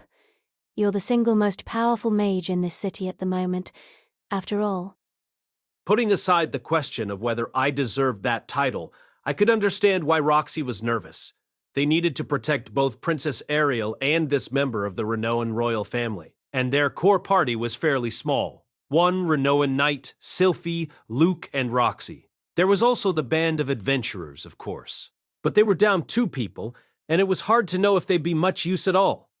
In terms of actually competent allies, Sylphie was the only person Roxy could definitely rely on, and come to think of it, Roxy hadn't seen her in combat before. I could understand her uncertainty. Is it okay for all 3 of us to leave the house, though? What about Lucy? She'll be fine. We have Suzanne, and I'm sure Lilia will take good care of her. It was true enough. It wasn't like I'd be that much use hanging around here without these 2 anyway. Lilia and Aisha would be stepping up either way. It was more important to get Sylphie back to Lucy as soon as possible, which meant the best thing I could do was join the party and make sure the job went off without a hitch. Okay then, I'm up for it. Having reached my conclusion, I agreed without further delay. Aside from anything else, Roxy would get a nice boost to her reputation if we pulled this off perfectly. Maybe it would help her move up the career ladder a little faster. The next day, Roxy and I made our way to a certain inn that mostly catered to S-rank adventurers. It was a very nice place, even nicer than the one I'd taken Roxy and Sylphie to a little earlier. As training exercises went, this pilgrimage seemed to be a bit on the luxurious side. Not that I'd expected anything less from royalty. Really? They have gardens inside the palace walls in Asura too? Oh, yes. So you have them in Renoa as well, then? We do. It sounds like they're rather similar, really. How very interesting. By the time Roxy and I arrived, Ariel and her party were already in the inn, having tea with the Renoans. A girl who looked maybe 12 years old was sitting across from Princess Ariel. This pilgrimage was supposed to be a coming-of-age thing, so she was presumably 15, but she definitely looked younger. Sylphie was standing behind the two of them, looking poised and intimidating in her work clothes. Luke was there too. There was also an older female knight I didn't recognize, probably the Renoan princess's personal bodyguard. Who are you people? State your names at once. The instant she laid eyes on us, she stepped forward to place herself between us and her charge. Her gaze was challenging, if not openly hostile. It's a pleasure to meet you. My name is Roxy M. Greyrat, and I'm here to serve as a bodyguard for the princess. I'm Rudeus Greyrat, and I'll also be helping out. Nice to meet you, ma'am. Oh, I see. How old you will be coming? My name is Grace, and I'm a royal knight. We appreciate your assistance. For a moment, the knight studied Roxy dubiously. In the end, though, she stepped back without making any further comments. She'd probably wanted to say something like, "You're obviously too young for this. What was the university thinking?" I appreciated that she'd kept that thought to herself, but I wasn't sure why. Maybe she was just a surprisingly tactful person? No. Judging by that creepy little smile on Ariel's face, she'd probably given her a warning, before'd she. It was a good thing, too. If the woman had burst out laughing and called my beloved teacher a child, I might have exploded on the spot or caused an explosion. That would have ended Roxy's career prospects. We were told you'd hired a party of adventurers as well. Yes, they're out preparing for the journey at the moment. Please wait here for the moment. All right. I started to move toward an empty chair, but Roxy headed over to join Sylphie and Luke. The knight returned to her former position, where she stood ramrod straight and perfectly still.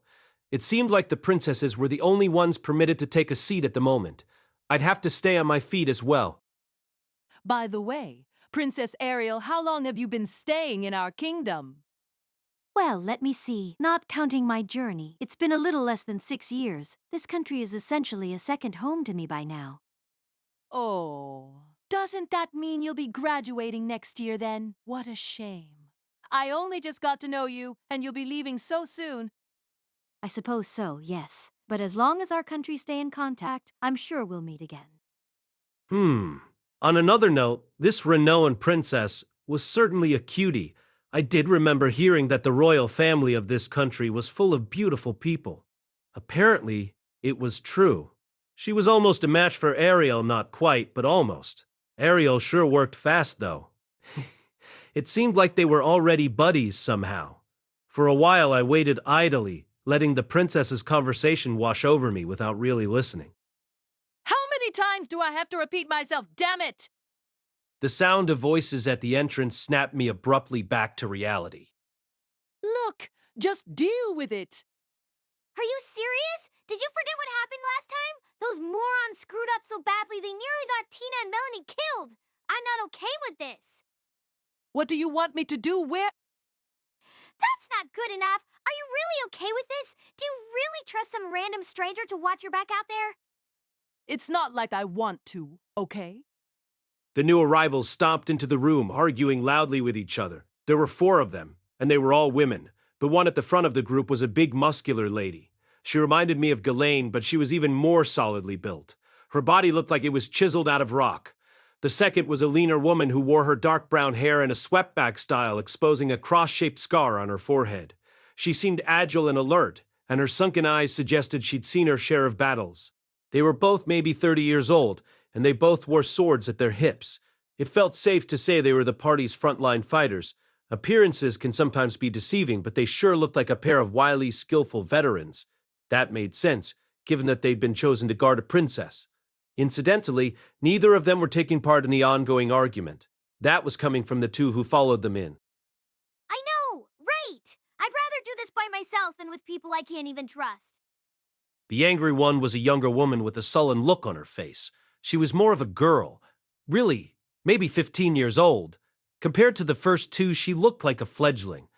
But if they'd taken her into their party, she had to be good at what she did. The staff she carried suggested she was a mage or a healer, or possibly both. Look, you can't be the only one on the back line. I don't want to let anything get past me, but it's going to happen sometimes. And then there was the fourth member of the party. But more importantly, you've got to learn how to work with anyone if you want people to respect you. Adventurers just don't get the luxury of staying in the same party forever, you know? She carried a bow, not a typical weapon for an adventurer. Arrows couldn't match the power of a sword or spell. I'd spent years as a traveling adventurer, and I'd only met one dedicated archer. She was probably the only one in the entire region, come to think of it. I recognized her immediately, of course. The instant she stepped into the room and saw my face, she stopped in her tracks and stared at me with her eyes wide open. Oh, it's you.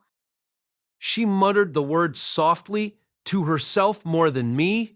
The sullen girl she'd been arguing with turned back and spoke to her dubiously. Sarah, do you know that guy? Well, yeah. It was the same adventurer I'd very nearly slept with some time ago. I hadn't forgotten Sarah, of course. I'm not sure I could have if I tried.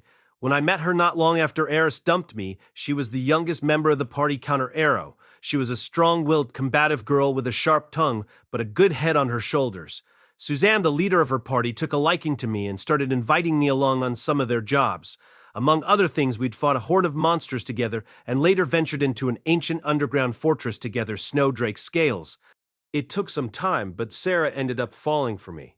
I was fairly sure of that, at least. It was harder to say exactly how I felt about her.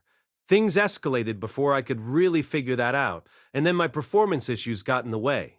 I got drunk, acted like an NRA, acted like an Mushoku Tensei, Vol13 by Rifujin Namaganode, cast by RTL Studio. If you are interested in creating your own audio drama like this, please visit rtl.ai and use promotion code RTL to activate your account. Now, enjoy the story. Idiot, and ran off to the nearest brothel for the night, and then I started badmouthing Sarah in public. Which she overheard, of course. She dumped me on the spot. I was fairly confident it was a traumatic experience for both of us. Still, it had been quite a while since then. We'd gone our separate ways and lived our own lives for years now. I told myself it was in the past, and that we'd never see each other again anyway. But it turned out fate had different plans. So now, I found myself in the interesting position of working a job with my ex-girlfriend. At least we were both professionals, right? Hopefully we could just focus on the task at hand. It wasn't like dredging up the past was going to do either of us much good now, surely. All right then, why don't we get the food ready before the princess comes back out? After some slightly awkward introductions, we'd formed ourselves into a party and headed out to a nearby forest where the shrine was located. Phew, nicely done, girls. This was an easy one. Looks like those rumors about the professor who made it through the teleportation labyrinth were true, huh? Sorry, but I have to apologize. I really underestimated you at first. That lesson you gave me about splitting your focus between healing and offensive magic was so amazing, though. It's such a clean, simple theory, and you actually put it into practice. Thanks to my careful efforts, we'd gotten through the job without any uncomfortable incidents to speak of. It was going very, very well, in fact. The members of the Amazons and all-female S-ranked party had been openly dubious about Roxy at first. Understandable, perhaps, given her appearance. The brat of the party had gone so far as to declare, "I don't want to work with the kid," with us right there in the room. However, Once we left the city and got through our first few battles, their opinion of her did a complete 180. Despite the slapdash nature of our temporary party, Roxy played her role as a backliner to perfection. She cast her offensive spells with impeccable timing and healed her allies just as efficiently. Thanks to the time she'd spent exploring labyrinths all on her own, she was far more alert and skillful than your average mage. In fact, it sounded like she'd outdone their 2 missing party members all by herself. Understandably, they'd been barraging her with compliments for some time now. That made me feel all warm and fuzzy inside. Sometimes I had to resist the urge to puff out my chest and say, "That's my teacher, you know." Hey, Rudeus. Oh, sorry. I'll get the food going. I wasn't much use in those battles, but I can handle this. I'm actually pretty good at cooking. The only downside was that I had to dodge Sarah from time to time. She kept glaring at me as I was working on the meal, but it felt pretty clear that striking up a conversation would only make things worse. Sometimes it's best to avoid your troubles entirely, right? Right. I was just doing my part to keep the mood positive. My discretion was the only reason everything had gone so smoothly. All right, that wasn't exactly true. I hadn't contributed much of anything to the group. The Amazons were all highly skilled, and Roxy had snapped into their party perfectly. That hadn't left much for me or Sylphie to do on our way to the shrine. The Renoan princess was currently inside the building itself with her personal might, offering up some sort of formal prayer. Once she was finished, we just had to make it back to the city, and our job was done. Everyone would go home happy, and Roxy's reputation would take a big jump up, pushing her closer to her first promotion at the University of Magic. Of course, Sarah wasn't too pleased about this situation. She'd been staring at me silently for what felt like 10 straight minutes now. I couldn't blame her. People do tend to get a little surly when you completely ignore them. But I had to assume that dredging up the past would only make things worse. I was about ready to ask Sylphie, who was sitting next to me, for help, but she'd been awfully quiet for a while as well. In fact, it kind of looked like she was also glaring at me. Maybe she was just worried about me. Maybe she was worried I was going to cheat on her again. Or maybe she didn't approve of the way I was deliberately ignoring Sarah. One way or the other, the silence was starting to get heavy, like painfully heavy, black hole heavy. My skin was starting to itch. Why don't you at least talk to her, Rudy? Well, it's not like I'd mind having a normal conversation with her. I mean, her attitude seemed pretty casual at first, and I'd love to put the past behind us. I wasn't sure I could just laugh off those memories, though. The wound still felt kind of raw. Maybe I should have just introduced her to Sylphie and Roxy right from the get-go. But at this point, she wasn't even trying to speak to me anymore. I should have done something before things got this bad. Now I had a hole to climb out of. Maybe I do need to say something. The more I thought about it, the more my policy of completely ignoring Sarah seemed like a mistake. All I'd accomplished was to piss her off. I could always have kept the conversation completely businesslike. That said, it was a little tough for me to try and change my approach now. The biggest problem was that I basically had nothing I wanted to say to her. The only topics that came to mind were related to our past together, which would inevitably lead to a discussion of our ugly breakup. That would just put us both in a lousy mood. It might not be too pleasant for Sylphie to hear either. Staying silent seemed preferable to that. I could always apologize to her for making things awkward once we made it back to the city. I was willing to endure some suffering for the sake of Roxy's promotion. Miss Roxy, would you mind teaching me a little more about magic before we leave the city? Please, pretty please. Pretty please. It would be my pleasure. Thank you so much. Hey, is it okay if I call you elder, sister? Huh? I suppose so. If you want to. Yeses. Thank you, elder sister. Things seemed so nice and happy on the other side of the group. I wanted to be a part of that conversation. Maybe I could convince Roxy to try a little royal roleplay the next time we spent the night together. You know, my throat's getting awfully dry. All of a sudden, Ariel had broken the silence on our side of the group. I looked over at her, a little confused. We had plenty of water to go around after all. She stared back at me meaningfully. There were some nice yellow fruits growing a little way back, weren't there? I hate to be a bother, but I'd like to try those. Would you mind picking some for me? Sarah looked a little suspicious about why this request had come to her, but shrugged and got to her feet. All right. I'll see what I can do. Thank you. I suppose it wouldn't be safe for you to walk through the forest all by yourself, though. Rudeus, Fitz, would you escort her, please? Oh man, so that's what this is really about, huh? I suppose the princess had gotten fed up with our awkwardness. This was her way of saying, go talk it out among yourselves already. I think Rudy can handle it by himself. I'll stay here with you, Princess Ariel. To my surprise, Sylphie had opted out. Oh, you think he'll be all right alone? It's fine. He's not the kind of man who hides from danger.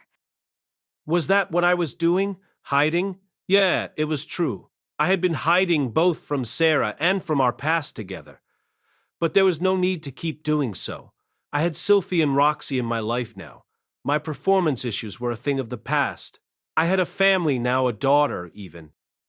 All right. It was time to stop acting like a coward. Sarah and I made our way back through the forest to the spot where we'd passed those yellow fruits. We found them easily enough and picked a few from the low bushes they were growing on. It was time to find a way to start the conversation. Sylphie had sent me out here with her blessing. I couldn't chicken out now. Okay, let's reframe the situation. We're old friends who bumped into each other by random chance. Wouldn't it be kind of sad if we just did the job without even talking to each other? Yeah, that works. So, you kept going as an adventurer, huh? It wasn't the world's greatest opening line, to be honest. What's that supposed to mean? Sarah's response was understandably curt. I couldn't let myself get intimidated, though. Deep breaths, Rudeus. It wasn't like I'd meant to imply anything about her abilities as an adventurer. She knew that much herself. This was just the way she was, really. Well, Counter Arrow dissolved when Suzanne and Timothy got married, right? I've been wondering what you and Patrice were doing with yourselves, that's all. Do you know what happened to him? He joined a different party when we broke up. Don't know where he is now. He's probably still an adventurer, assuming he's not dead or crippled. Patrice had been a frontline warrior in Counter Arrow. He was an easygoing guy, but that was basically the only thing I remembered about him. What about you, Sarah? I bounced around a whole bunch of parties for a while. This group scooped me up right after I hit A rank, and I've been with them ever since. She'd spent some time now with the Amazons, from the sound of things. Now that I thought about it, they were probably the single prettiest party I'd ever encountered. Their muscular leader had a beautiful face, and the sub-leader made that scar look good. The young mage was kind of a brat, but she was definitely on the cute side. But none of them could compare to Sylphie or Roxy, of course. You know, I don't think I've seen an all-female party before. Yeah, well, there are a lot of them in the lower ranks, I guess. But once you get past rank C or so, everyone's looking for skill more than anything else, so it's not too common. I didn't remember seeing any gender-based parties on the Demon Continent, even in the lower ranks, but that place was kind of a special case, given how strong the monsters were there. This is my first time in one myself, but it definitely has its pluses, let me tell you. Gets you priority access to some clients, for one thing. Like this one. Ah, yeah. I can see why you'd want a female party to guard a princess. It might be a bit risky to entrust a pretty young thing like that to a gang of smelly, aggressive men. A lot of adventurers were one step removed from being street thugs. People did tend to be more professional at the higher ranks, but an all-female party offered some reassurance that things couldn't go too badly. Not that women are always kind to each other, of course. It's also just less stressful in general. Don't have to worry about all the romantic drama, you know? I smiled awkwardly at that one. If I'd ended up formally joining Counter Arrow and pairing off with Sarah, it would have been us making things awkward for the others. I also found myself thinking about the youngest member of the Amazons, though. Whenever we stopped for a break, she'd throw herself at the party's leader or sub-leader with squeals of affection. And once she realized how talented Roxy was, she'd been all over her. She had a habit of sticking her tongue out at me while squeezing my wife in her arms. No romance, huh? Really? Huh? Oh, her? Well, you do get girls like that, but it's just less of a problem. It helps that nobody gets pregnant or anything, you know? Huh. Good to hear the party got along, at least. The two of us did have some painful memories in our past, but from the sound of things, Sarah was enjoying her life just fine. I was happy for her. And a bit relieved, maybe. So anyway, what about you? What about me?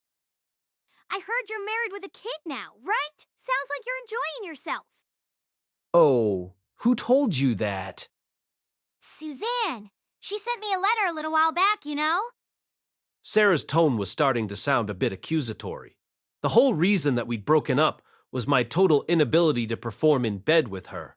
And here I was, married to two different women whose company I enjoyed on a regular basis. I could see how that would sour someone's mood. I'd been suffering from a serious case of erectile dysfunction back then, but I wasn't sure Sarah even knew that. I didn't think I'd gone into that much detail with Suzanne. Also, it wasn't an excuse for my behavior. Whatever the cause, I'd ended up comparing the girl unfavorably to a prostitute in public. That was a hell of a way to treat someone who had feelings for you. Bumping into a jerk like that on the job would make the nicest person on earth kind of cranky, especially if they tried to pretend you didn't exist. Well, I'm sorry, Sarah. What?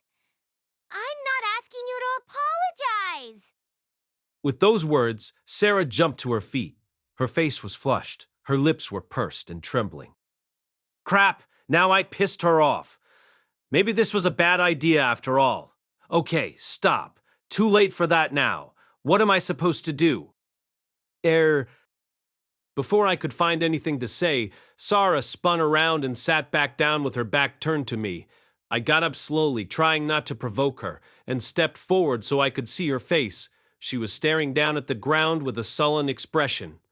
To my surprise, she looked more depressed than angry. Sarah? Yeah. What? I know you don't want me to apologize, but I'm going to anyway. The way we broke up wasn't, it wasn't the best, right? So I didn't know what to say to you, I guess. That's no excuse for ignoring you, though. I'm really sorry. Look, I just told you I didn't want an apology, okay? If she didn't want an apology, what did she want? I was starting to regret not asking Sylphie for some advice back there. Mind if I sit next to you? Oh, won't your wife get mad at you? Nah, I'll tell her what happened once we bring the fruit back. Wait, so that's her? The sunglasses girl? Didn't Suzanne describe her in the letter? Nah, just mentioned her name was Sophia, and, didn't think she'd be a royal bodyguard, you know? So Suzanne had neglected to describe her beauty. Sheer negligence, really. I guess that explains why you two seem so friendly, though. It's not just her either. The blue-haired demon girl's my other wife. What, her too? While Sarah pondered this, I gingerly took a seat next to her. As I settled down, I caught a whiff of her scent, still familiar from the brief time we'd spent together years ago. Neither of us said anything for a moment. This time, it was Sarah who broke the silence. To tell you the truth, I was planning to come by your house while we were in town. Wait, really? Yeah! I've been meaning to apologize to you for a really long time. You wanted to apologize? To me? Yep. After you ran off, I found out about your, condition, and I realized what a jerk I'd been. I made you into the bad guy, right? Got all mad and pitched a big fit. Didn't even stop to think you might be hurting too. Even worse than I was. The memories were still uncomfortably fresh. I could hear myself, hopelessly drunk, shouting a bunch of stupid nonsense. I could see the rage and humiliation on Sarah's face as she confronted me. Those events had hurt me deeply, but I knew I'd hurt her too. So when Suzanne wrote me and I learned you were in Sharia, I told myself I'd go see you. I knew this job was going to take us here, so I figured I'd take some time off to apologize. You know, for the way I acted back then. But here I am snapping at you again. Right? God. Can't stand myself sometimes. Sarah paused for a moment, then pressed her face against her knees. When she continued, her voice was barely audible. Sorry. I wanted to put an arm around her shoulders or something, but somehow it didn't feel appropriate right now. Instead, I hugged my knees to my chest. It's been a while now, so I'm going to be honest with you. I don't think I was really in love with you back then or anything. Excuse me? The cause of my condition was this girl named Eris. We'd traveled across the demon continent together, but then she vanished on me all of a sudden. And that's when I met you, Sarah. I could tell you liked me. I didn't feel that strongly about you, but I guess I wanted to move on. You know, put the past behind me. To be honest, I was just using you. So, yeah, you really don't owe me any apologies. I assumed Sarah would be angry with me. I was fine with that. She'd told me the whole truth. She'd been as honest as she could. I felt like it was only fair to return the favor. For some reason, though, she wasn't angry. She was just staring at me with a look of surprise on her face. Wow. You've really changed. Have I? Yeah, back in the day, you never opened up to me like that. Never even pretended to. I guess not. You never talked to anyone this casually either. Or if you did, it was kind of forced and awkward. Wait, really? Yeah, you seem so much more natural now. Come to think of it, I wasn't speaking to her as formally as I used to. That probably had something to do with the way my mindset had changed. Back then, convinced that Eris had abandoned me, I was terrified of conflict and rejection. I was careful to speak as politely as possible. That way I wouldn't offend anyone, and I'd keep them at a distance too. It was simple enough. I didn't want to risk getting hurt. But now I wasn't afraid anymore. Someone gave me a bit of confidence, I guess. Your wife, you mean? Yeah. After that night with you, I had that same problem for a couple years, consistently. Sylphie was the one who cured me. It was her first time, but she did everything she could, even used an aphrodisiac on me. And she got it working again. I went into some specific detail. Sara's face went red, but she listened to every word, even leaning forward slightly. It got a little embarrassing after a while. Maybe there was such a thing as being too open. So if she did all that for you, why'd you go and grab a second one? Well, Roxy did just as much for me, in her own way. As I proceeded to tell that story, Sarah listened with open curiosity, holding a hand over her mouth. From time to time, I thought I saw her nostrils flaring. When I got to the end, though, she looked a little sad. You know, I don't think I could have done anything like that for you, even if you told me everything back then. Maybe that's the reason you never really fell for me. Maybe it was. Sylphie and Roxy both loved me, but I loved them even more. They'd changed my life for the better, and I'd fallen for them because of it. On the face of it, that sounded almost transactional. It was just a fact, though. They'd won me over by being there for me when I needed them. Maybe that was what distinguished them from Sarah. All of a sudden, Sarah jumped to her feet with a yelp of aggravation. Putting both hands on her hips, she glared down at me.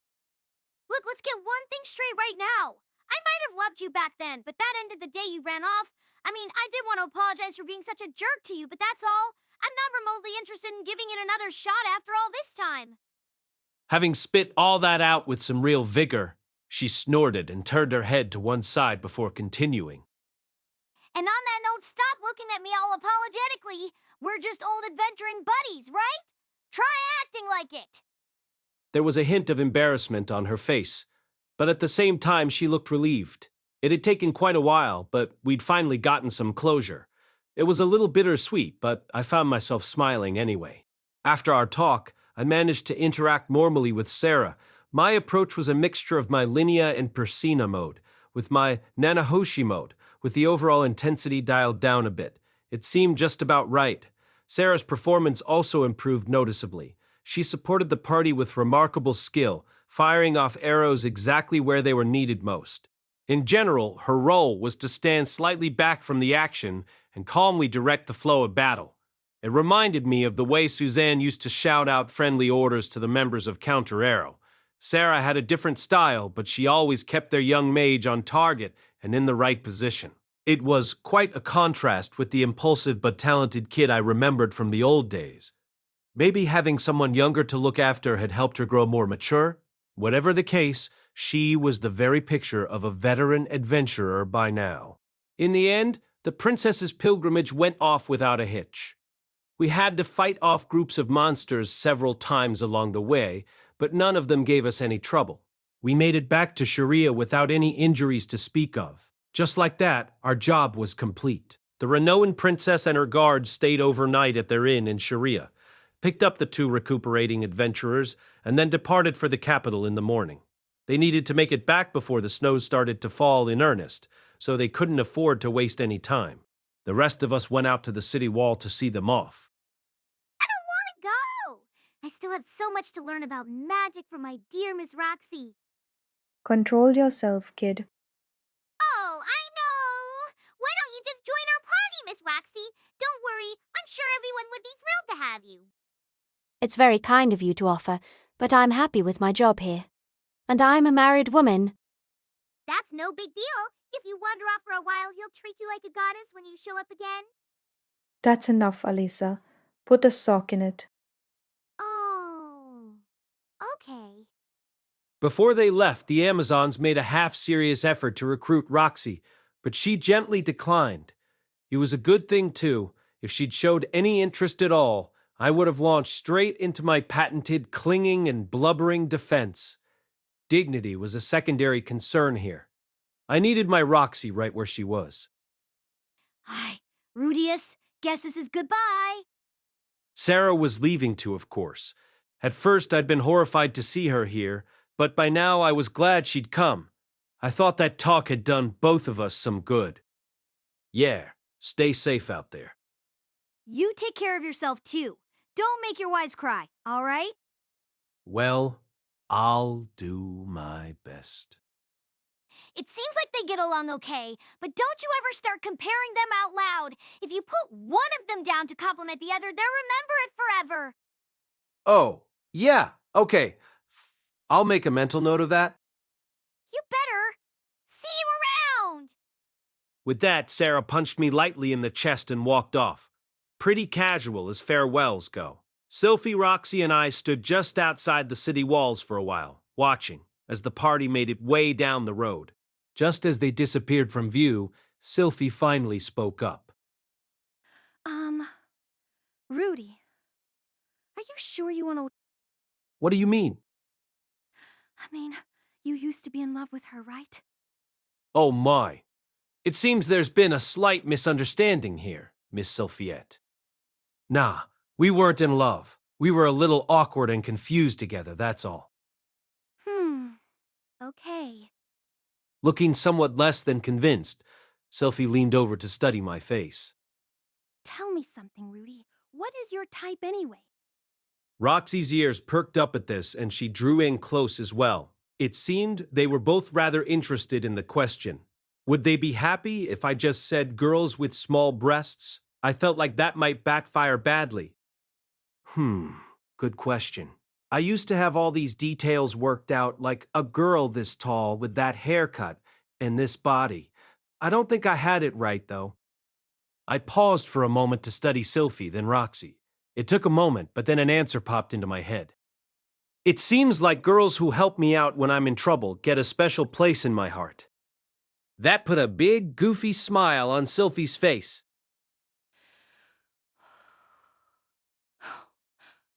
Does that mean I'm special, Rudy? Obviously, you cured me of something I'd been suffering for years. I'm very happy right now, and I think you're the one who made that possible. Oh, yeah? Hee hee hee. Good thing I worked up the courage back then. Roxy was looking up at me a bit uncertainly. Her expression read, "What about me?"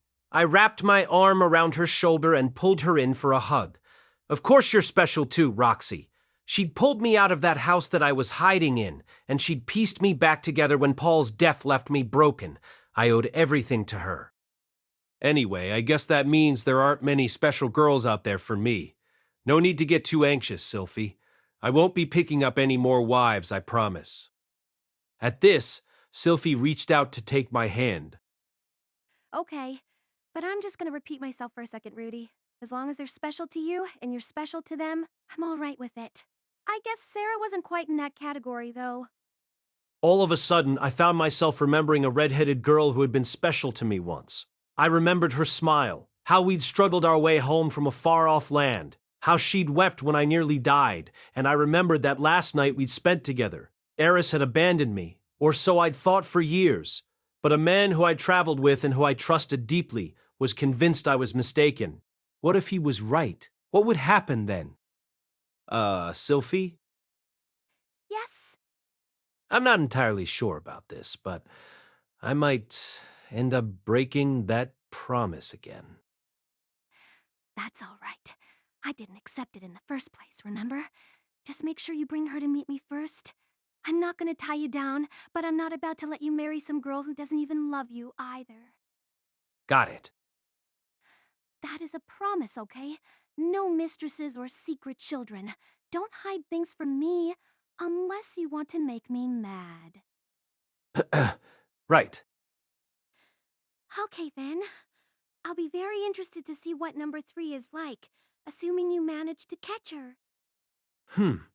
My sweet little Sylphie was starting to develop something of a commanding aura. Not so long ago, she was modestly claiming that she'd just been lucky, but it seemed she'd found some self-confidence. That was a good sign. The girl had seemed a little anxious ever since she married me, and it worried me at times. All right then, I'll have to make damn sure I keep that second promise at the very least. Legends of the University number 10. The boss is a hopeless womanizer. Chapter 11. Graduation Day. Not long after Sarah left the city of Sharia, winter began in earnest, and I turned 18. My research was coming along steadily, and I'd managed to complete my requirements for the year at the university. I'd be a fourth-year student soon. Everything was going well. Elenialis, on the other hand, was going to have to repeat the year. Unlike me, she was a general student, and her 6-month leave of absence had left her hopelessly behind. This didn't seem to bother her at all, but I felt a little guilty about it. She'd been helping my family out, after all. Incidentally, Sylphie also hadn't met her attendance quota for the year, but her grades were still excellent, and they took her role as Princess Ariel's bodyguard into consideration, so she ended up getting special permission to move forward. Sometimes it's all about who you know. Things were good at home as well. Lucy was growing fast. She'd already lost interest in breastfeeding. Lately, she'd been eating baby food instead of nursing. And just the other day, she'd spoken to me for the very first time. She'd looked right at me and said, "Woody."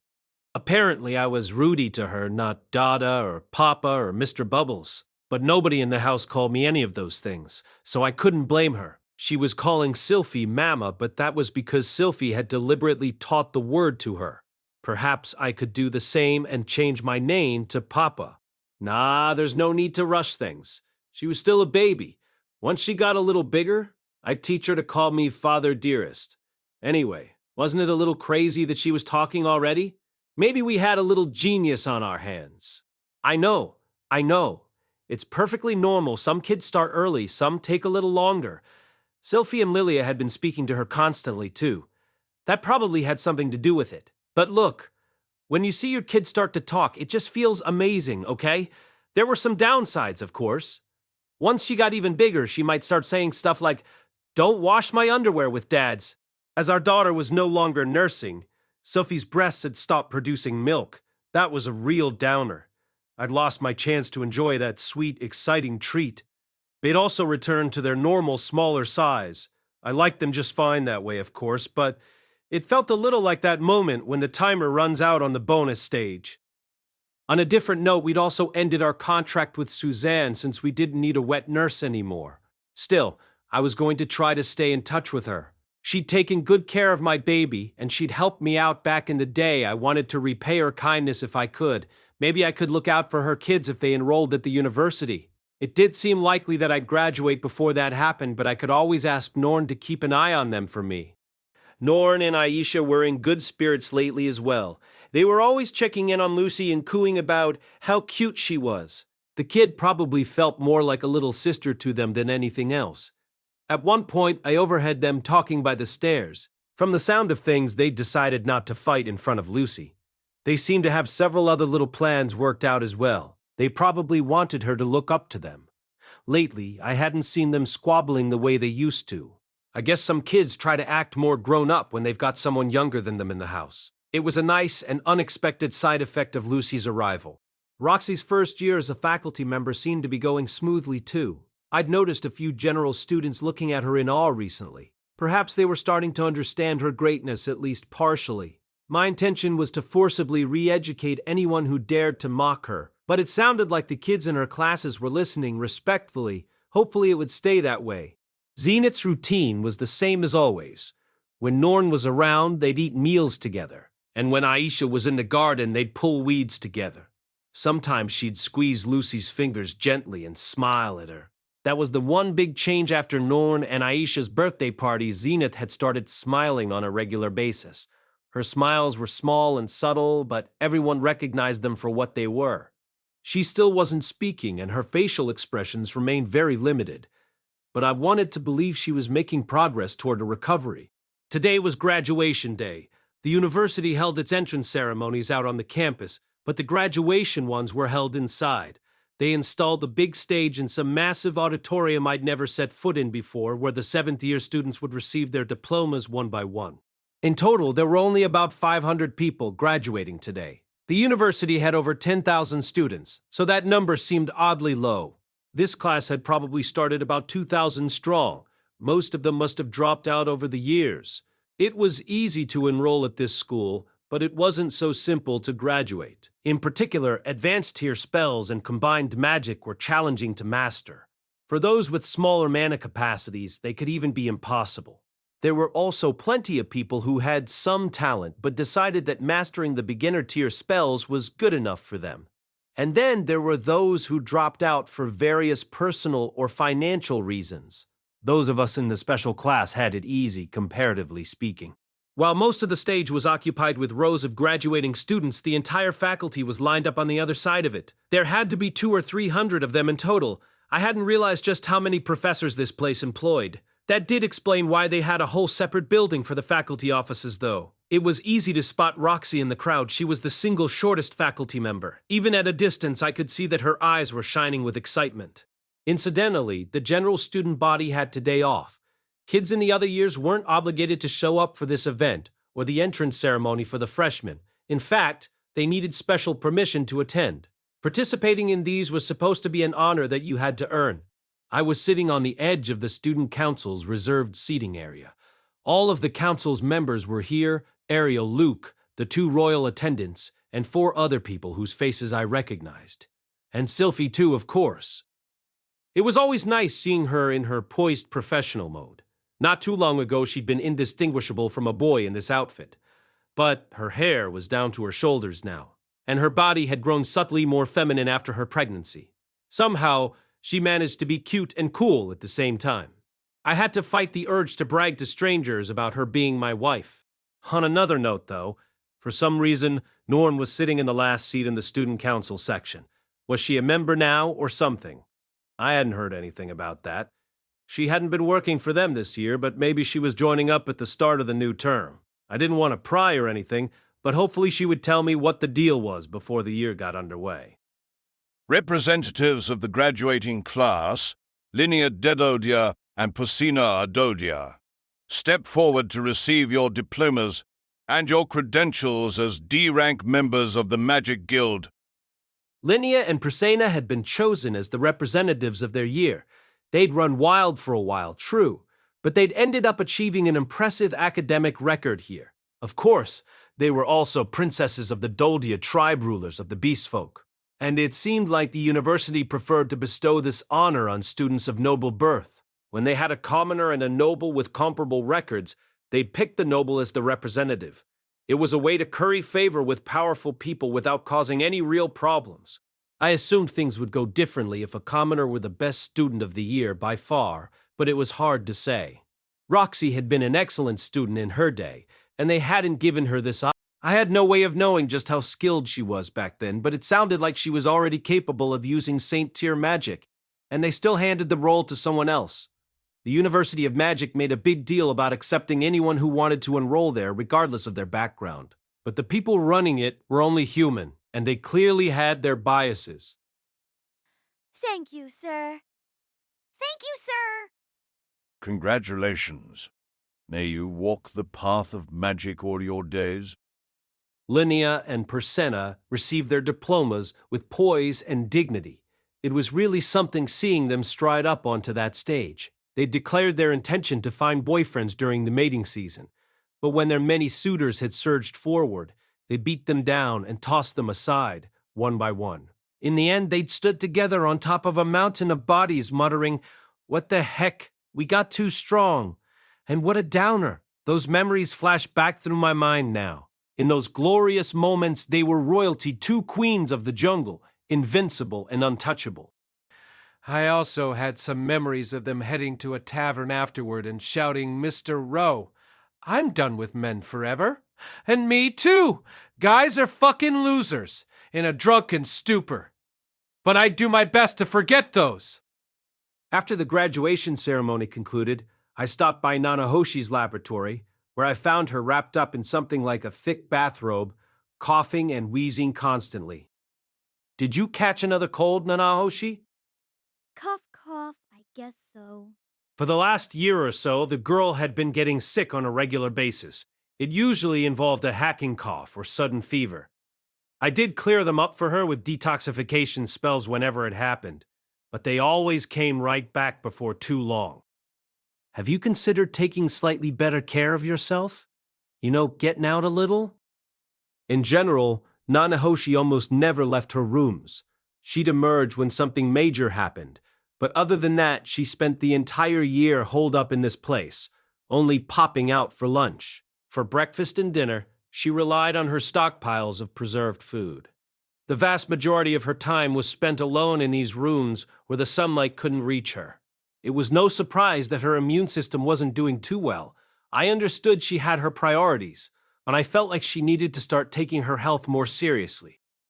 Why don't you at least rest up until that nasty cough goes away? I can't stop working now. I'm making so much progress with the research lately. And with that, she turned back to her magic circles. She wasn't wrong. The research was coming along nicely. She'd completed the second phase of her plan several months ago, successfully summoning a cap that fit the bottle she'd obtained in Phase 1.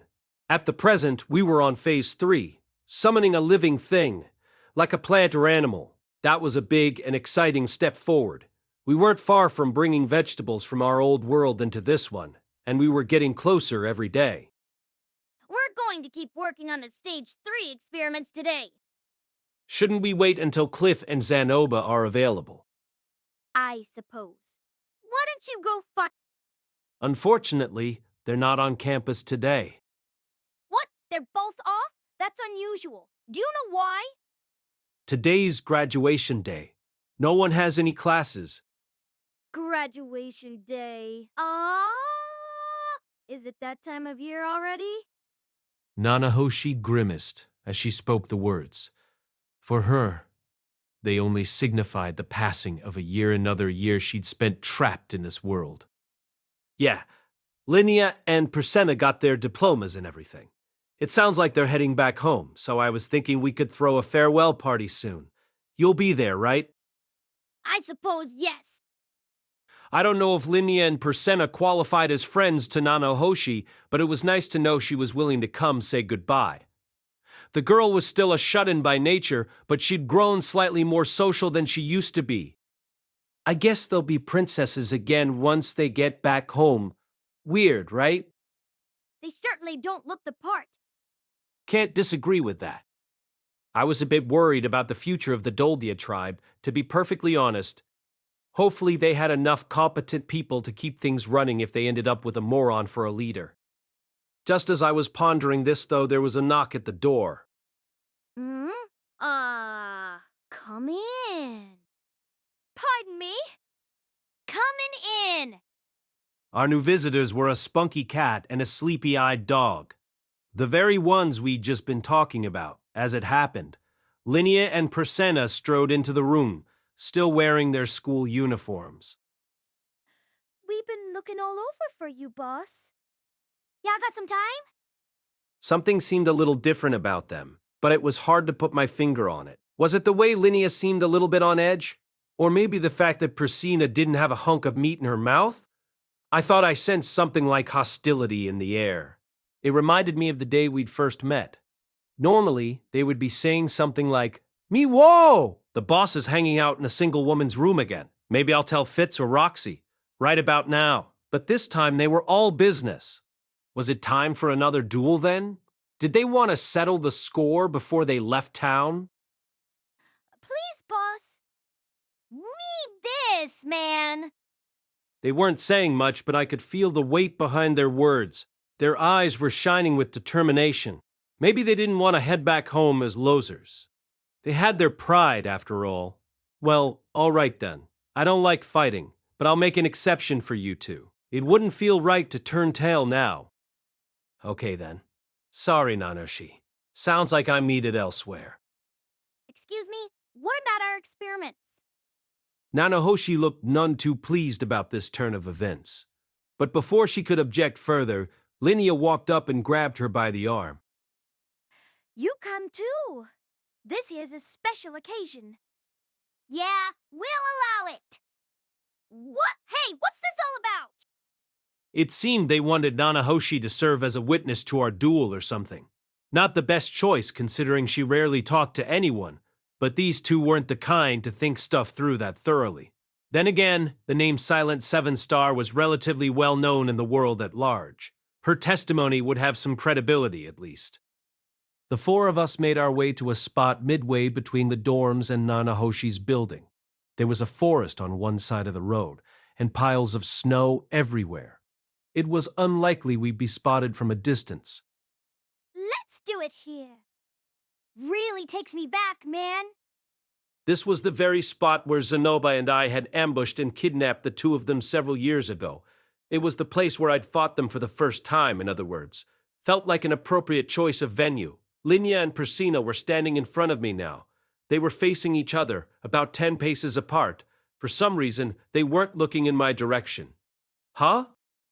Boss, Nanahoshi, we want the two of you to watch this carefully. What are we watching? Linnea and I are going to find out which of us is stronger. Oh, they were dueling each other? And why are you doing that? The one who wins will be the next leader of the Dedoldia. Is that really necessary?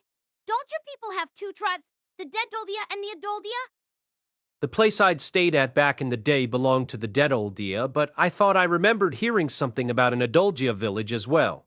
Did they not have a second leader running that place? Maybe the leader of the Dedoldia was automatically the ruler of their entire tribe or something?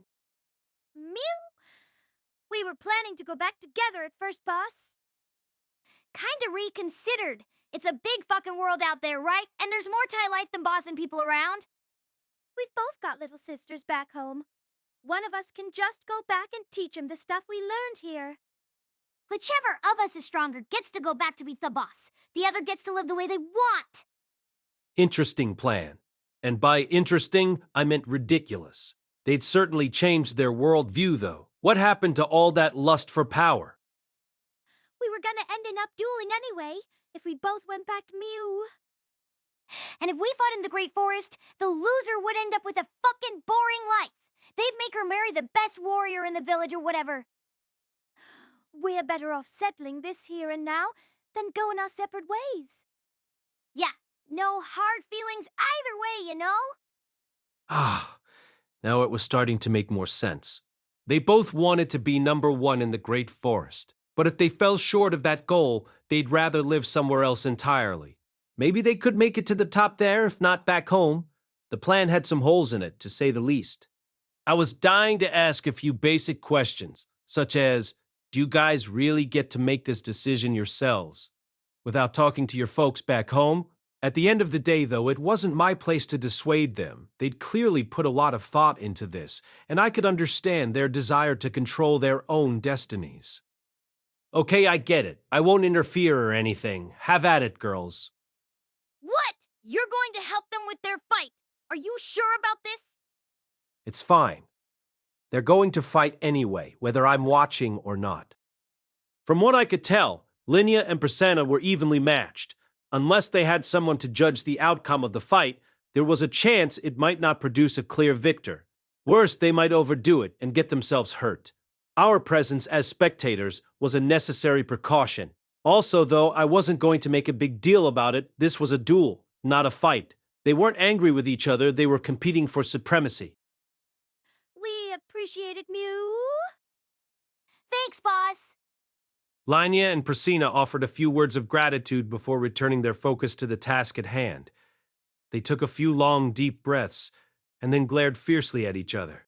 All of a sudden, they were emitting harsh sounds of a less than ladylike nature.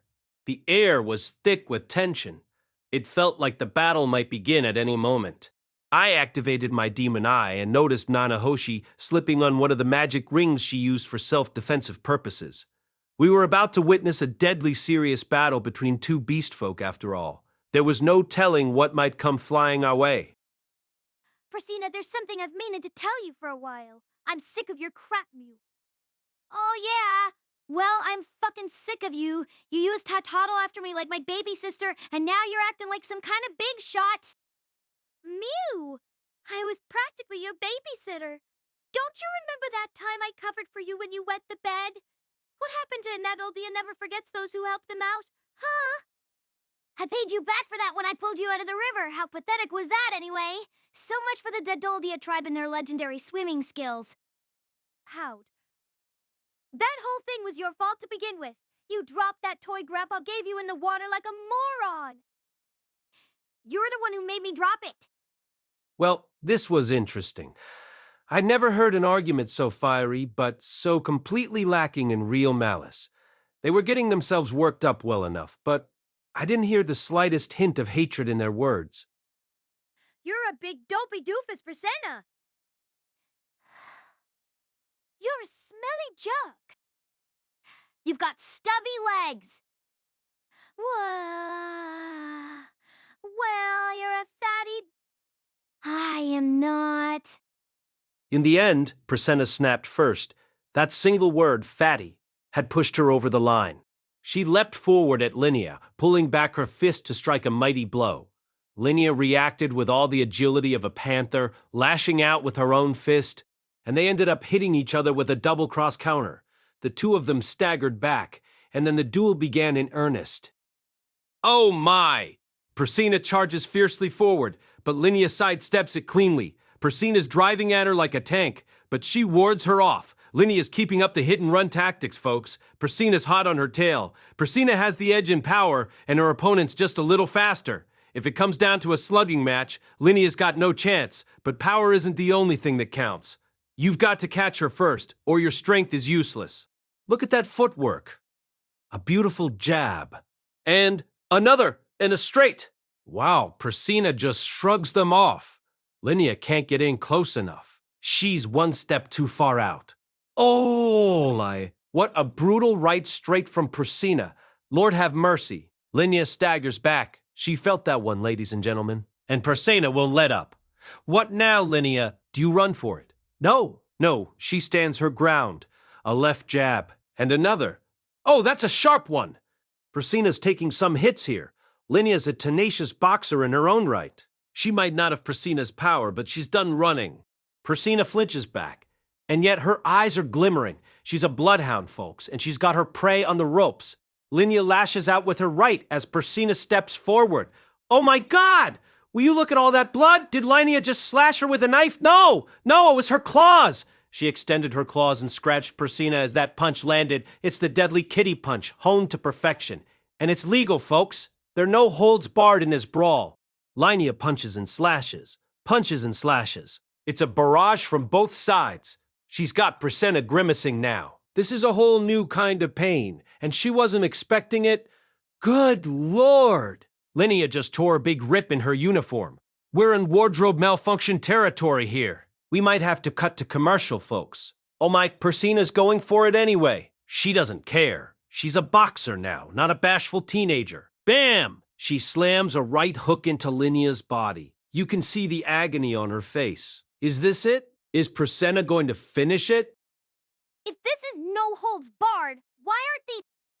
Ah, good question. When Prasenna turned this into a melee brawl at the very start, it made their magic all but irrelevant. They're not giving each other the time they'd need to complete an incantation. Sylphie or I could still throw in a few silent spells in this situation, but these two are fighters by nature. And what with all this strenuous exercise, it would be hard for them to say a single word right now.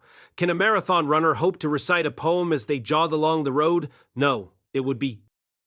Okay, I get it. Sorry for interrupting you like that. You can keep going now. Linea's stopped moving entirely. It's an infight now, folks. They're retraining blow for blow. Is all hope lost? Prasena's punches have neutralized Linea's speed. She can't play the hit-and-run game anymore. Has the butterfly lost her wings? Has she fallen helplessly into the jaws of her foe? No, it's not over yet. She's dodging the punches, folks. She's actually dodging them. With her cat-like reflexes, she ducks and weaves. With her finely honed technique, she slips and rolls. She hasn't taken a solid hit yet, and now the counter. A brutal kitty punch. A spray of blood. She caught Prasena's cheek and sent her leaping backward. Linea steps forward to press her advantage. Oh my, a Brazilian high kick! She wants to knock that girl out. Oh, Prasenna lunges forward. She throws herself into the attack. My God, she bit Linea's leg. She bit it as it swung toward her neck. She's an attack dog, folks. She's a beast. She's a wolf. Her fists aren't her only weapon. Prasenna presses forward and drags her prey to the ground. Did Linea get too close? But Prasenna isn't the only one with killer teeth. She's biting right back. Just look at those chompers. It's a wrestling match now, and it's only going to get more vicious. To be honest, it just looks like they're tumbling around and smacking each other to me. Well, yeah, you could put it that way, too. Look, I hate to be a killjoy, but can I... Sure, what's up? They seem to be taking this fight very seriously. Why are you making it into a big joke? Sorry. The duel raged on for quite some time. In a sense, it had begun with their exchange of insults, and then proceeded to the punching phase. At first, this had resembled a high-level boxing match, but by the end it had devolved into something more like a nasty playground brawl complete with scratching and biting. For what felt like hours, the two of them rolled around in the snow, grappling with each other. But then, at long last, they came to a stop. Only one of them rose to her feet. I fucking did it! It was Prasenna. She was covered from head to toe in scratches, bites, and bruises. Her clothes were ragged, wet with snow, and stained with blood. Some of her injuries were still bleeding. It was an awe-inspiring sight. This was a woman who'd fought for her life and emerged triumphant. Prasenna glanced down at her fallen foe and looked conflicted for a moment. But then she turned her face aside haughtily. A moment later, she staggered her way over to us. I'm the winner, boss! Ah, yeah. Congratulations. Sit down for a second, all right? I'll heal you up. I reached out to touch an open wound on her shoulder, but she slapped my hand away. Thanks, but no thanks. These are scars of honor. I'd rather keep them. Oh, right. Scars of honor, huh? They really had been deadly serious about this. I felt a little ashamed for casually assuming nobody would get hurt here. I don't know if I'll ever see Linnea again, no? At least I'll have these to remember her by. Well, aren't you going to stick together until you leave town, at least? Nope, we're going our separate ways right here and now. Got our bags all packed and everything. They must have agreed on that beforehand. This was where their paths would diverge, so it might as well be the place where they said goodbye. There was some poetry to that. Seemed like I'd have to cancel my plans for a farewell party. It would ruin the whole thing. Make sure you get someone to patch you up, all right? Even if it's not a mage. Yeah, I know! With that, Prasenna staggered off in the direction of the dorms. As I looked, Nanahoshi ran up to join her. She draped her jacket over Prasenna's shoulders, and they set off together with Prasenna leaning on her for support. The girl did have a kind side. Now then, I walked over to where Linnea was lying and studied her from above. You alive? She wasn't unconscious or anything, just staring up at the sky with an absent-minded look on her face. Yeah, I guess so. The girl looked just as bad as Persina, if not worse. Her clothes were ripped and ragged. One of her shoulders was bleeding profusely, staining the snow red, and her face was swelling up from all the punches she'd taken. There was some blood trickling from her mouth as well. I felt like it was probably from a cut inside it rather than any internal injuries. You don't look so hot, you know. Don't feel too hot either. On closer examination, I realized that Linnea's clothing was no longer adequately hiding certain parts of her anatomy. I took off my coat and placed it over her. Didn't want myself getting distracted here. It was a bit chilly out here without it. Hopefully, Nanahoshi wasn't going to make her cold worse. Thanks, boss. Linnea slowly, shakily moved her arms upward and joined her hands behind her head. She crossed her legs as well. It almost looked like she was lounging on a sofa instead of a dirty pile of snow. Man, guess I lost Mew. Her words floated up into the air as a cloud of vapor, then dissipated. It was a hell of a fight, though. Give me a break, boss. I heard your whole running commentary. Sounded like you were really enjoying yourself. Fair enough. Maybe I hadn't taken this too seriously. Still, their match was exciting to watch. It was kind of like a really vicious catfight, maybe, or a passionate struggle between two desperate title contenders. Let's try to avoid the boxing metaphors, actually. It would probably just piss her off. At least I gave you some laughs to remember me by, huh? Sorry, I feel kind of bad now. It's fine, I'm sure it just looked like a crazy brawl from the sidelines, yeah? And having fun is what life's all about. As she spoke those words, Linnea grimaced. She turned to lick at a nasty cut on her arm. You want to pass on the healing magic, too? Well, I don't like carrying around reminders of my defeats, to be honest. But yeah, I guess I'll make an exception for these.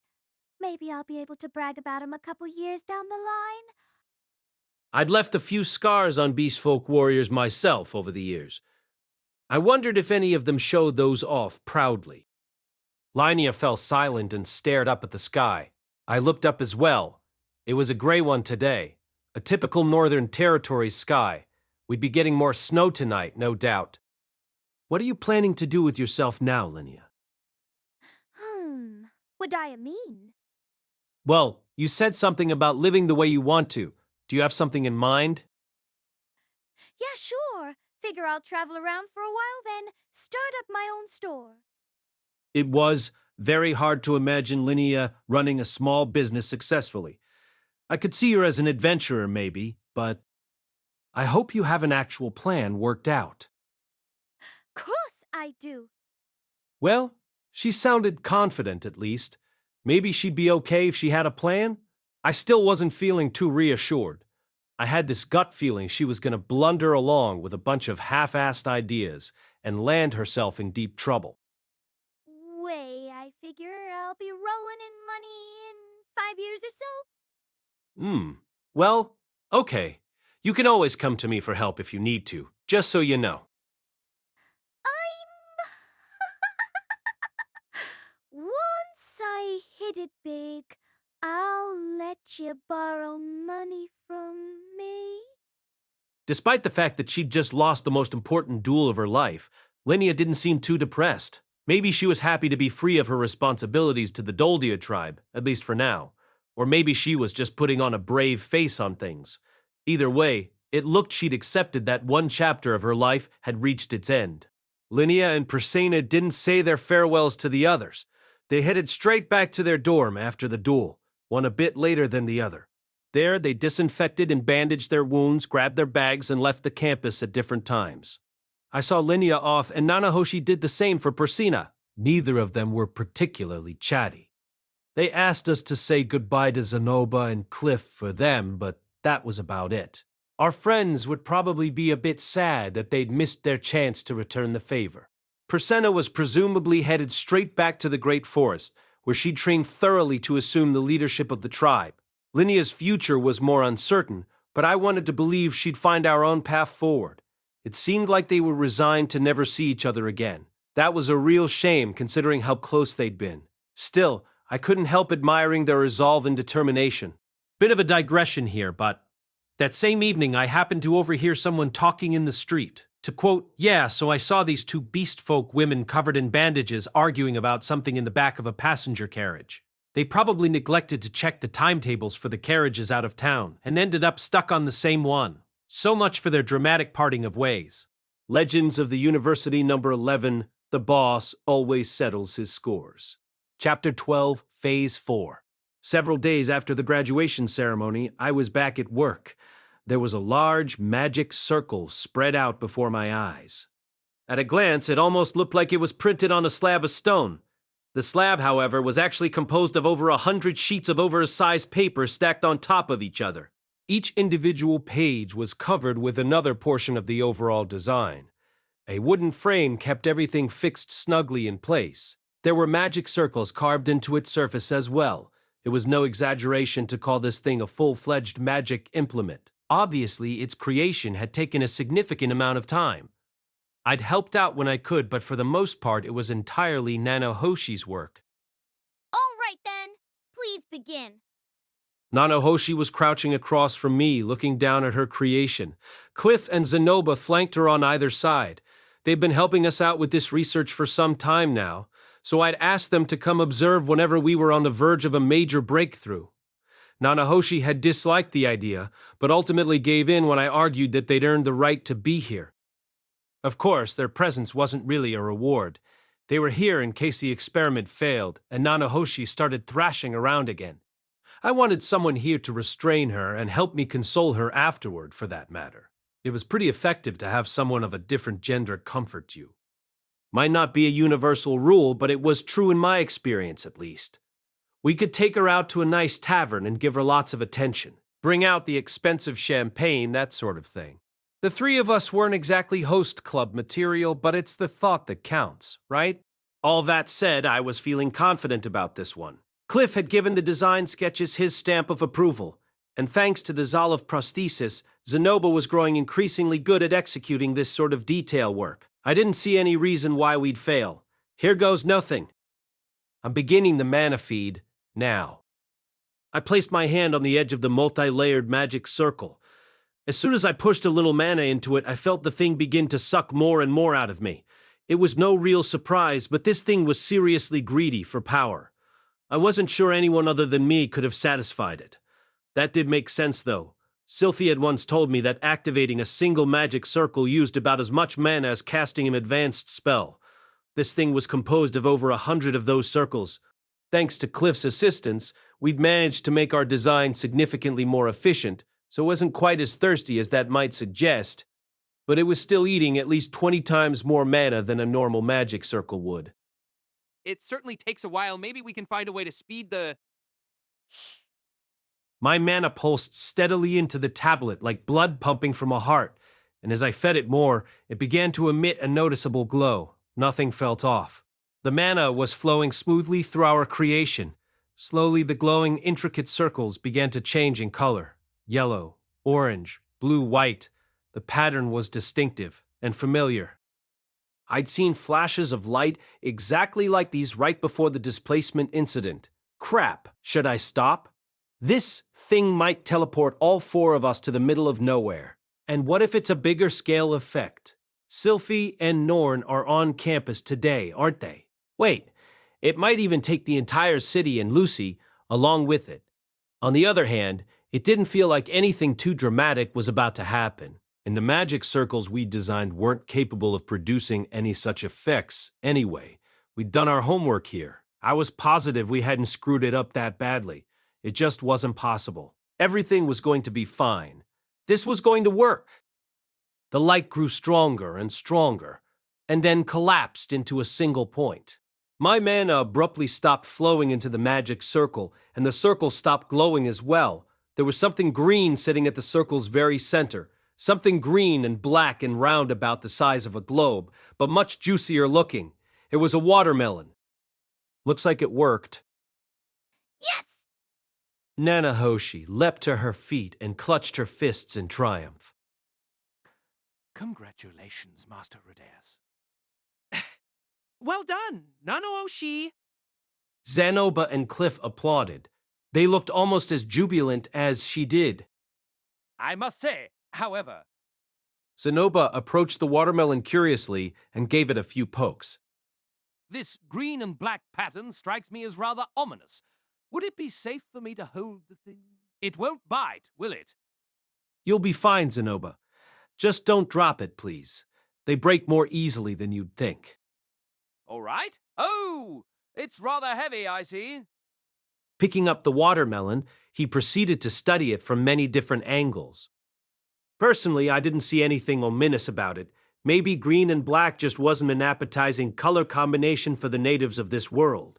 It would be bright red on the inside, but that might seem creepy in its own way. Now that I thought about it, though, this world had plenty of oddly colored, strangely shaped vegetables in its own right.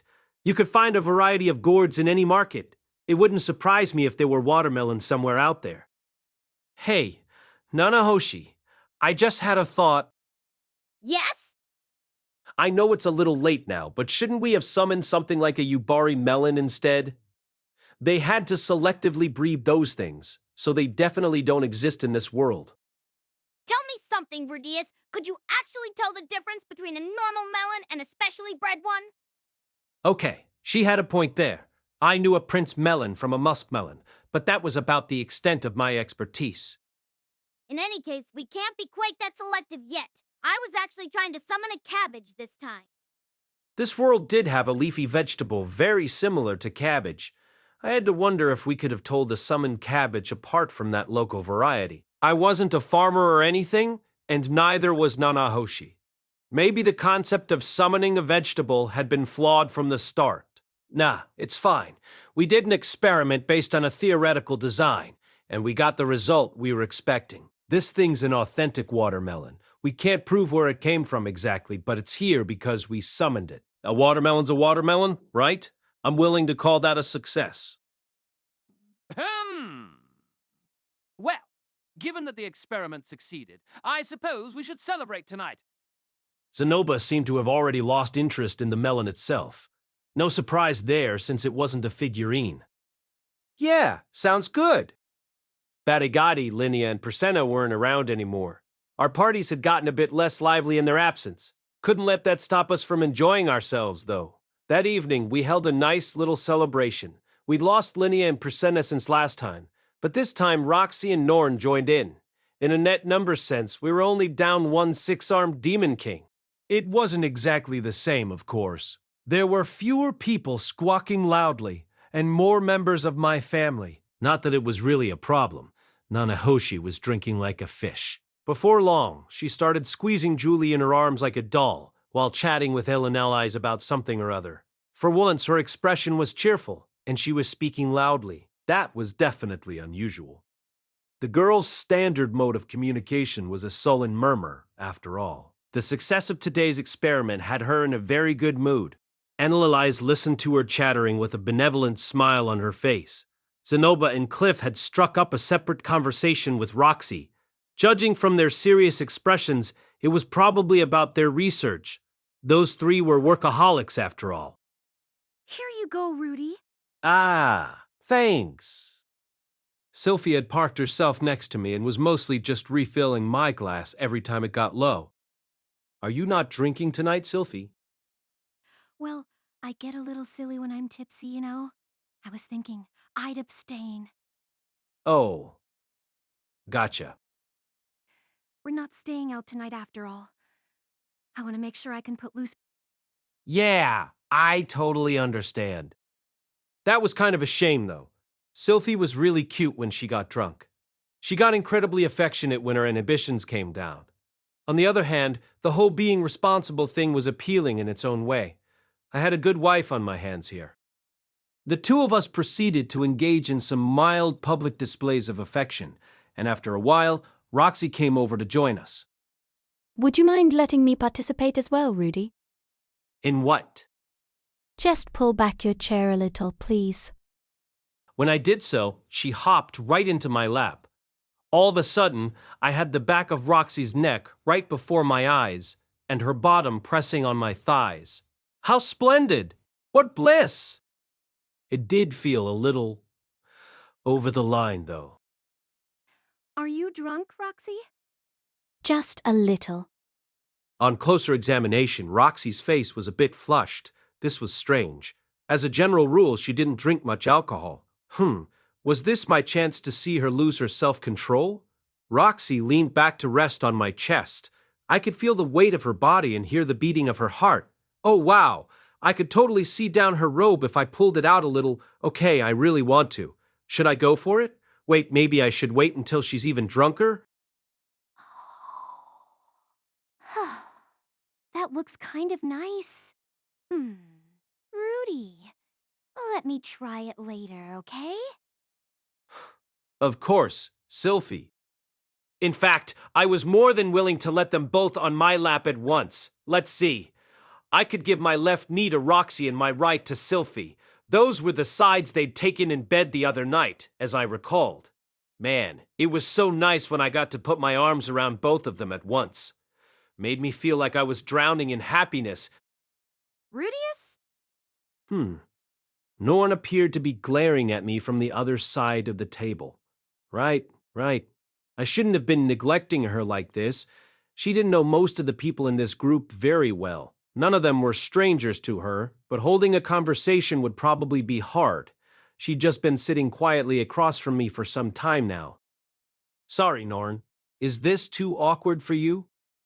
No, I'm fine. There's something I wanted to discuss with you, though, if you don't mind. Sure. What's up? I deposited Roxy on the empty chair next to me, then turned my attention back to my little sister. Well, it's about the student council. Oh, right. I was wondering about that. On the day of the graduation ceremony, Norn had been sitting in the last seat of the council section, and when our eyes met, she looked away uncomfortably. Miss Ariel invited me to join. She knows my grades aren't particularly good, but she thinks I have natural charisma, I guess. No kidding. Did you know about this, Sylphie? Yeah, I'd heard. I glanced over at Roxy as well, but she avoided my gaze. Apparently, I was the only one who hadn't heard about this yet. Sorry about that. Norn said she wanted to tell you herself, so we kept it to ourselves. Ah, okay. It wasn't that big a deal, but Sylphie looked genuinely apologetic. Maybe part of the reason she'd stayed sober was to help Norn out with this conversation. Her expression a bit uncertain, Norn picked up where she'd left off. Rudeus, would it be all right if I officially joined the student council? I reflexively wanted to say, of course, but stopped myself at the last moment. Right now, Norn had two major projects on her plate. Our training with the sword and her work on that book. The latter wasn't an urgent priority. It was the sort of thing she could chip away at once a week or so, and I wouldn't have minded if she decided to just put it on hold for a couple years. But her training was something she needed to keep it every single day. At a bare minimum, she needed to do her schoolwork and practice with the sword on a daily basis. If we added student council activities to that list, would she be capable of keeping up? Norn wasn't a bad student by any means, but she wasn't particularly gifted either. I wasn't sure how well she'd do with juggling 3 or 4 distinct responsibilities. Tell me something, Norn. Yes? Do you think you can handle doing all these different things at once? Norn bit her lip and fell silent. It was probably something she'd been worrying about herself. I'm not opposed to you joining the student council or anything. I'm just wondering if you'll be able to give it enough of your attention. I'll be fine. Okay, but you've got your sword practice and your book to work on too, right? And those were both things you wanted to do. I mean, the book was originally my job, so it's not that big a deal. But what about your training? Your classes will be getting tougher as a third year too.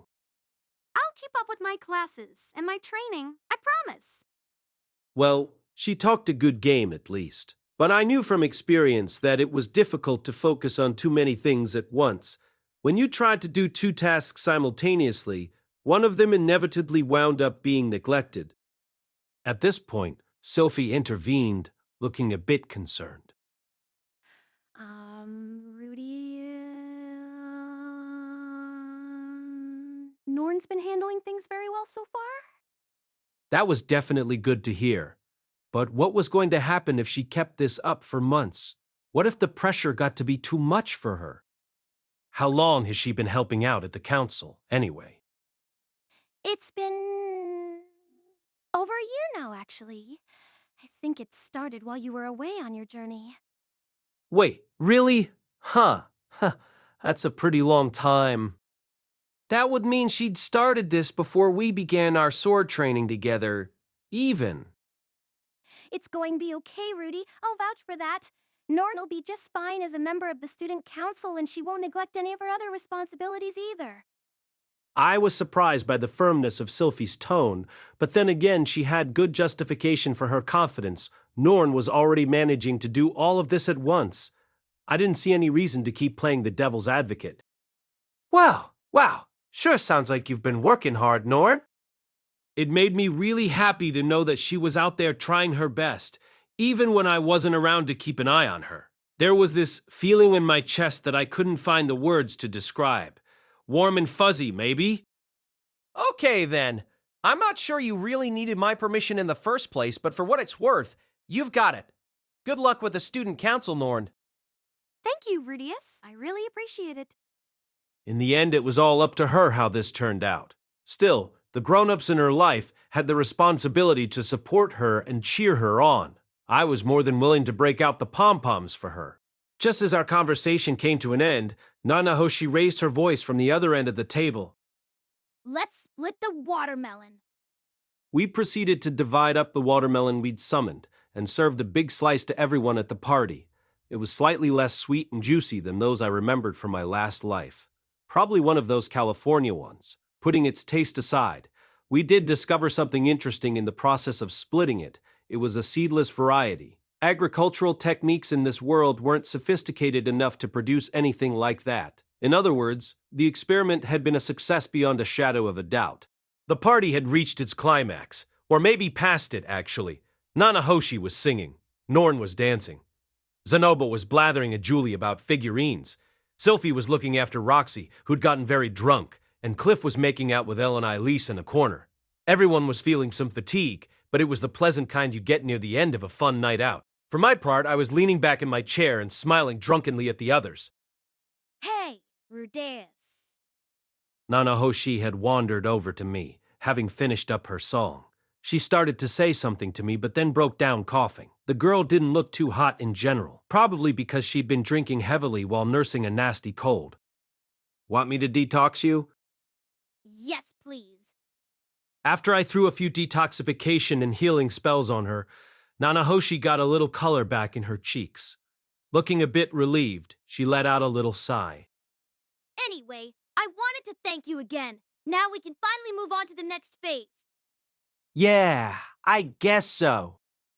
I'd started with Nanahoshi on this project a good 3 years ago, come to think of it. Almost felt like it was yesterday. Mushoku Tensei Volume 13 by Raifujin Namagonat, cast by Artel Studio. If you are interested in creating your own audio drama like this, please visit artel.ai and use promotion code ARTEL to activate your account.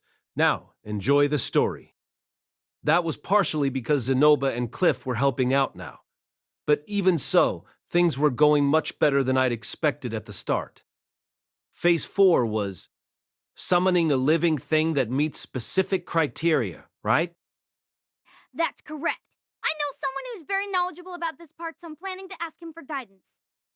Ah, right. It had to be that authority on summoning magic she mentioned every once in a while. It's not Orsted, is it? No, it isn't. He can use summoning magic. That was a relief. It figured that Orsted could use summoning magic, though. Was there anything that guy couldn't do? All right. The man god did say he was capable of using every known technique in the world, didn't he? Still, there was presumably a difference between being capable of using a spell and being an expert on an entire field of magic. To invent new things, you needed a different set of skills. On that note, I have a proposal for you. Oh? What would that be? Well, I haven't given you a reward for helping out with the bottle cap experiment yet, right? Yeah, I guess not. It had slipped my mind to ask her for something, actually.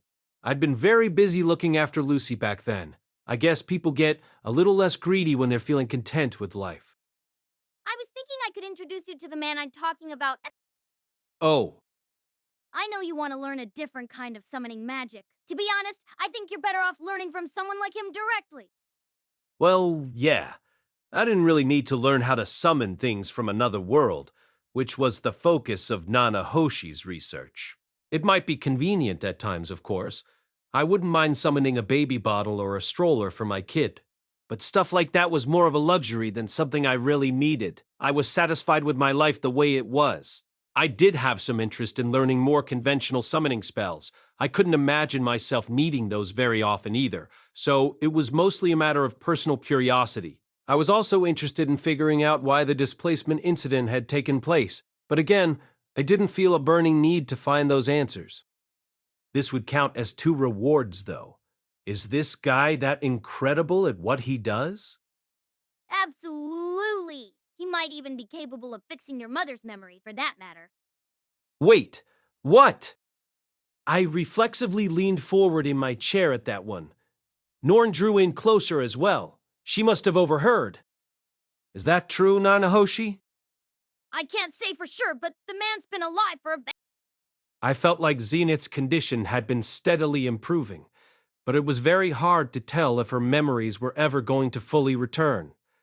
I didn't want to get my hopes up for a quick fix. Still, there was a chance this man could give us a name for her condition, or describe some similar cases. In combination with my knowledge from my previous life, it might point us towards some new possibilities. It wasn't like I'd learned much about this sort of thing back in my old world, but there was still a chance I'd recall something useful. Ah, are we discussing Lady Nanahoshi's master? I'd love to meet the man myself if you're open to the idea. At some point, Cliff and Zenoba had also approached to listen in on our conversation.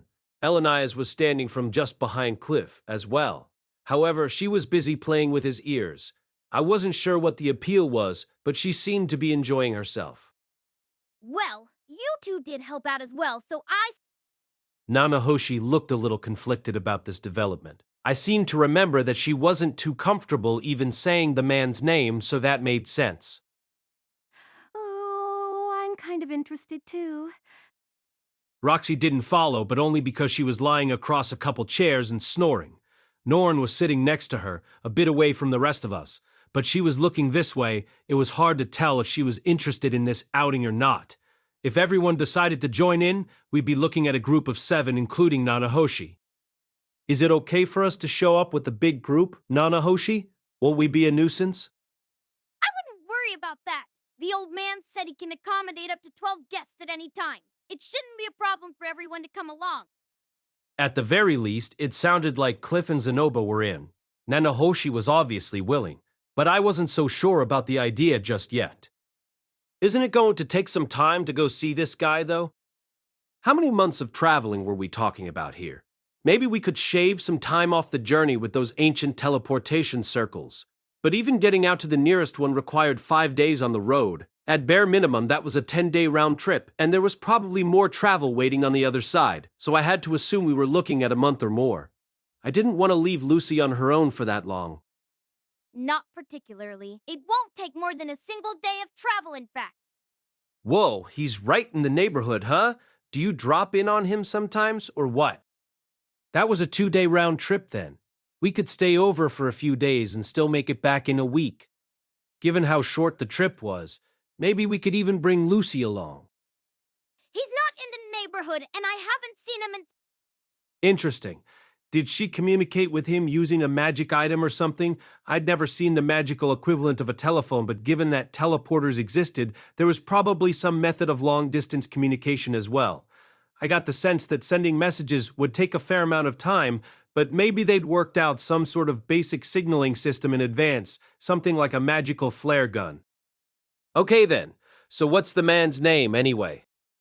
Nanahoshi furrowed her brow and looked around the tavern. There were plenty of other customers in the place, so she signaled to us to bring our heads in close. We all gathered in a tight little circle and leaned in curiously to listen. I'd like you all to keep this to yourselves, please. Is that all right? Nanahoshi waited until all of us had nodded, and then continued quietly. It's Perugius, the armored dragon king. She'd spoken the name of a legendary hero, one of the 3 God-slayers, and the man who'd guided humanity to victory in the Laplace War 400 years ago. Extra chapter, sharpening the Mad Dog's sword. The Sworn Sanctum, in the far west of the Northern Territories, stood on land that had known many battles. At present, it was the home of the Sword God style, but there had been a time when the Water God style held sway here. A mere century ago, the leaders of the 2 styles had dueled here, and the Water God had won the sanctum from its owner. That Water God was later defeated by a different Sword God, and lost the sanctum in turn.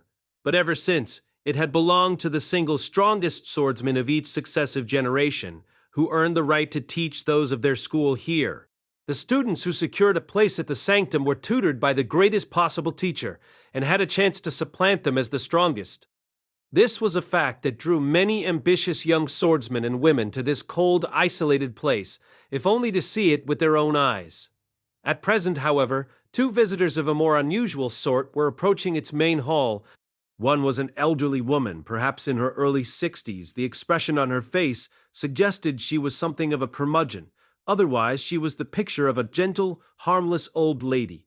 At present, she was dressed for the road, but it was easy to imagine her in more casual clothes, leaning back in an easy chair while knitting something out of yarn. Only one detail seemed incongruous. The old woman wore a slightly shortened sword at her hip. In addition, a swordsman of particular skill could have seen that her relaxed bearing was only a facade, and that even their swiftest attacks would fail to touch her. But enough beating around the bush. The woman's name was Rudeus, and she was the reigning water god. She had perfected her style's ultimate technique, the Blade of Deprivation, and ranked among this generation's strongest warriors. Accompanying Rudeus was a youthful woman, perhaps 20 years of age, whose face bore a certain resemblance to hers. She was also dressed for the road, and also carried a sword at her hip. That it is, my dear. Take a good long look. This here's the den of beasts you've been so eager to visit all these years. Have some confidence in your skills. Unless they put you up against the sword god, you'll manage just fine. Speaking quietly to each other, the 2 of them set foot in the sword sanctum. At a glance, this holy place resembled an ordinary town. There was an inn, a weapon shop, and an adventurers' guild. In the streets were the usual adventurers and merchants, bustling along on their own private errands. There was one unusual thing about this town, however. Virtually everyone who resided here was a trained member of the Sword God style. In this place, a slender village girl was sometimes stronger than the burliest of adventurers. Won't be necessary. We'll just stay at Gal's place. Rudeus trudged forward steadily, making a beeline for the far end of the town. After a certain point, the adventurers and merchants grew less common, and they began to pass more people in martial arts uniforms, who carried wooden swords. At the same time, the shops gave way to training halls. Rudeus' young companion looked around at all this with obvious curiosity. In particular, she seemed intrigued by the thin uniforms so many wore, despite the biting cold. Well, the sword god style folks have to zip around in combat, or they're sitting ducks. They don't like wearing anything that slows them down, no matter how cold it gets. Nothing curious about it, if you ask me. Without sparing so much as a glance for the various training halls, Rudeus pressed onward. Before long, the houses, training halls, and uniformed novices all disappeared entirely. The only thing ahead of them now was a vast plain of snow with a single road running through it like a valley. At the end of that road was a single sizable building surrounded by a wall. This was the core of the Sword Sanctum and the headquarters of the Sword God style, the Great Hall where the Sword God himself held court. Just as Rudeus and her young companion reached the entrance to the compound, a young woman happened to emerge from within. The woman had a strong, dignified face and wore her long, dark blue hair in a ponytail. Judging from the bucket in her hand, she was heading out to draw water from a well. At the sight of Rida, however, she instantly tossed the bucket aside and reached down for the hilt of her sword. Do you have some business with our hall, madam? Rada studied the young woman's face closely, and after a moment, the grumpy expression on her face softened significantly. Oh my. Is that you, Nina? Look how big you've gotten. The young woman just looked at her dubiously, keeping her hand where it was. Ah, you don't remember me, do you? Well, I guess it figures. You are awfully little the last time I was here. There was a nostalgic light in Rida's eyes, but the young woman, Nina Phalion, had no memory of her whatsoever. The only thing she was sure of was that this little old lady was a fearsome threat. The girl at her side was no slouch either. Nina sensed that she was at least on her own level. Well, I'm here because your boss called for me, dear. Mind taking me to him?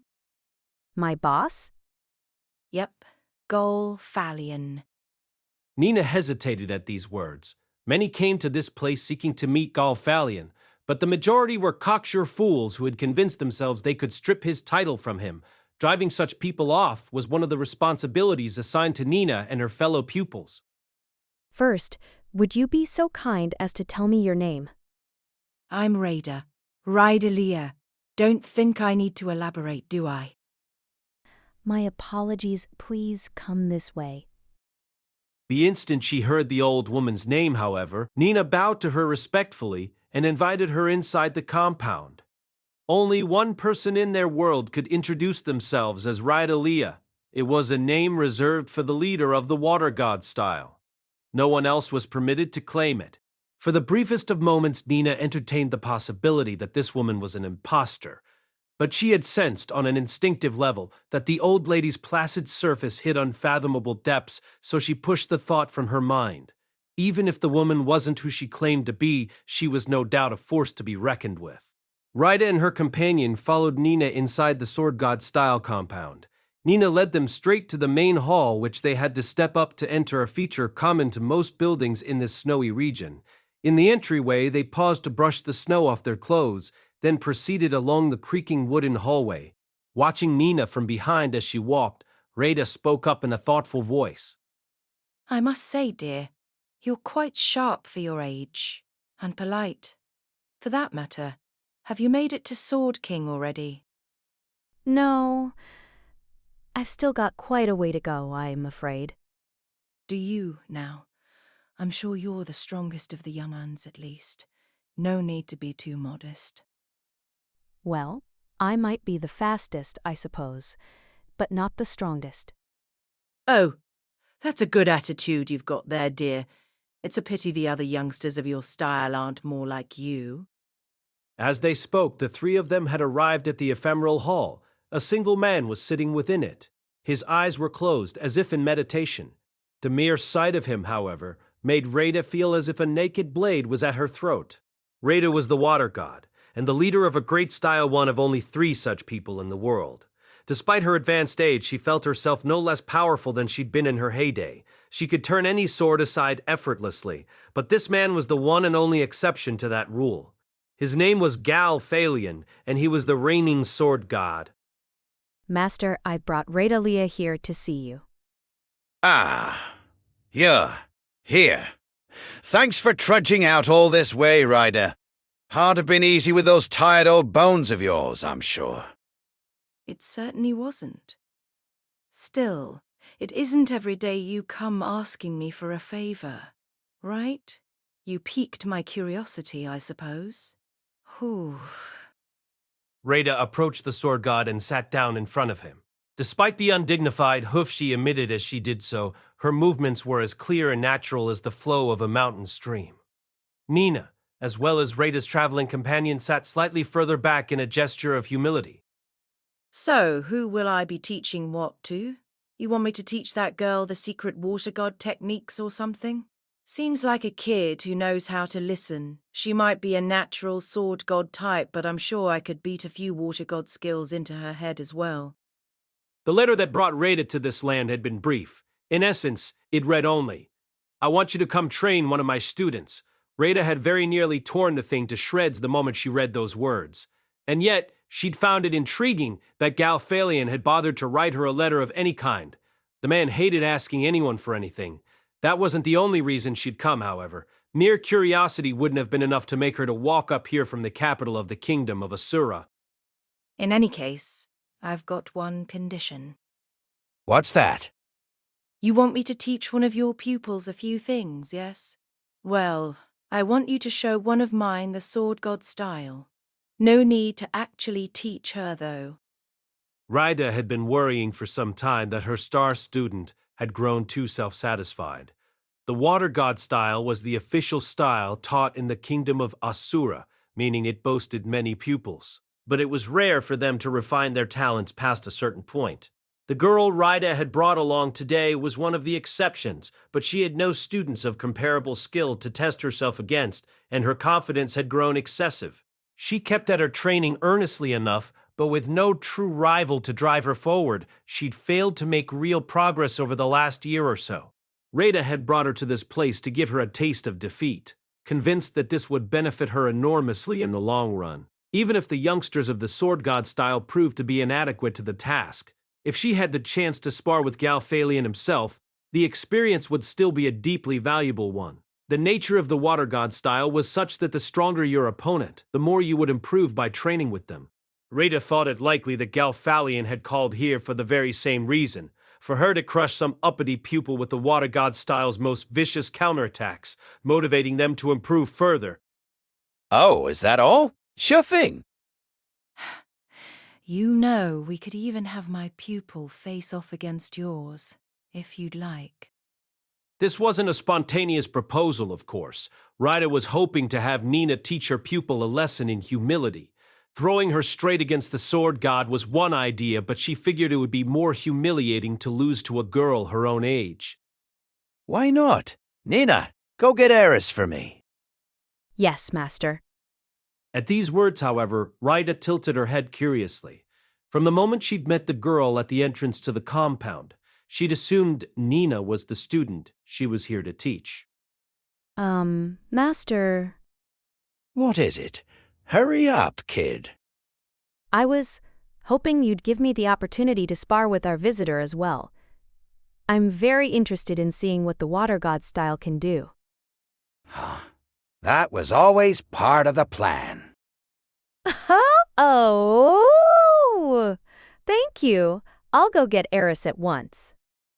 A happy, relieved expression flashed briefly across Nina's face before she hurried out of the hall. The instant she saw the girl, Rada felt goosebumps on her back.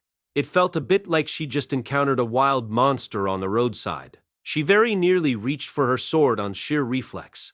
The only reason she avoided that particular embarrassment was that her pupil beat her to the punch. Practitioners of the water god style were supposed to stay calm and collected at all times. Getting this jumpy was a failure in and of itself. Hey there, Eris. This old lady's the one who's going to teach you all about the water god style. Nice to meet you. Eris made no effort to hide the scowl on her face, but still bowed her head. Good lord. The girl's some kind of wildcat. Intense emotion smoldered deep inside Eris's eyes. She had all the spirit and fury of a starving animal. The water god style was a passive, pliant approach to combat. Even the best of teachers couldn't hope to teach it to a girl with eyes like this. No one like her ever sought out their style to begin with. Hate to disappoint, girl, but this girl's not cut out for the water god style. It'd be a waste of time for her to try.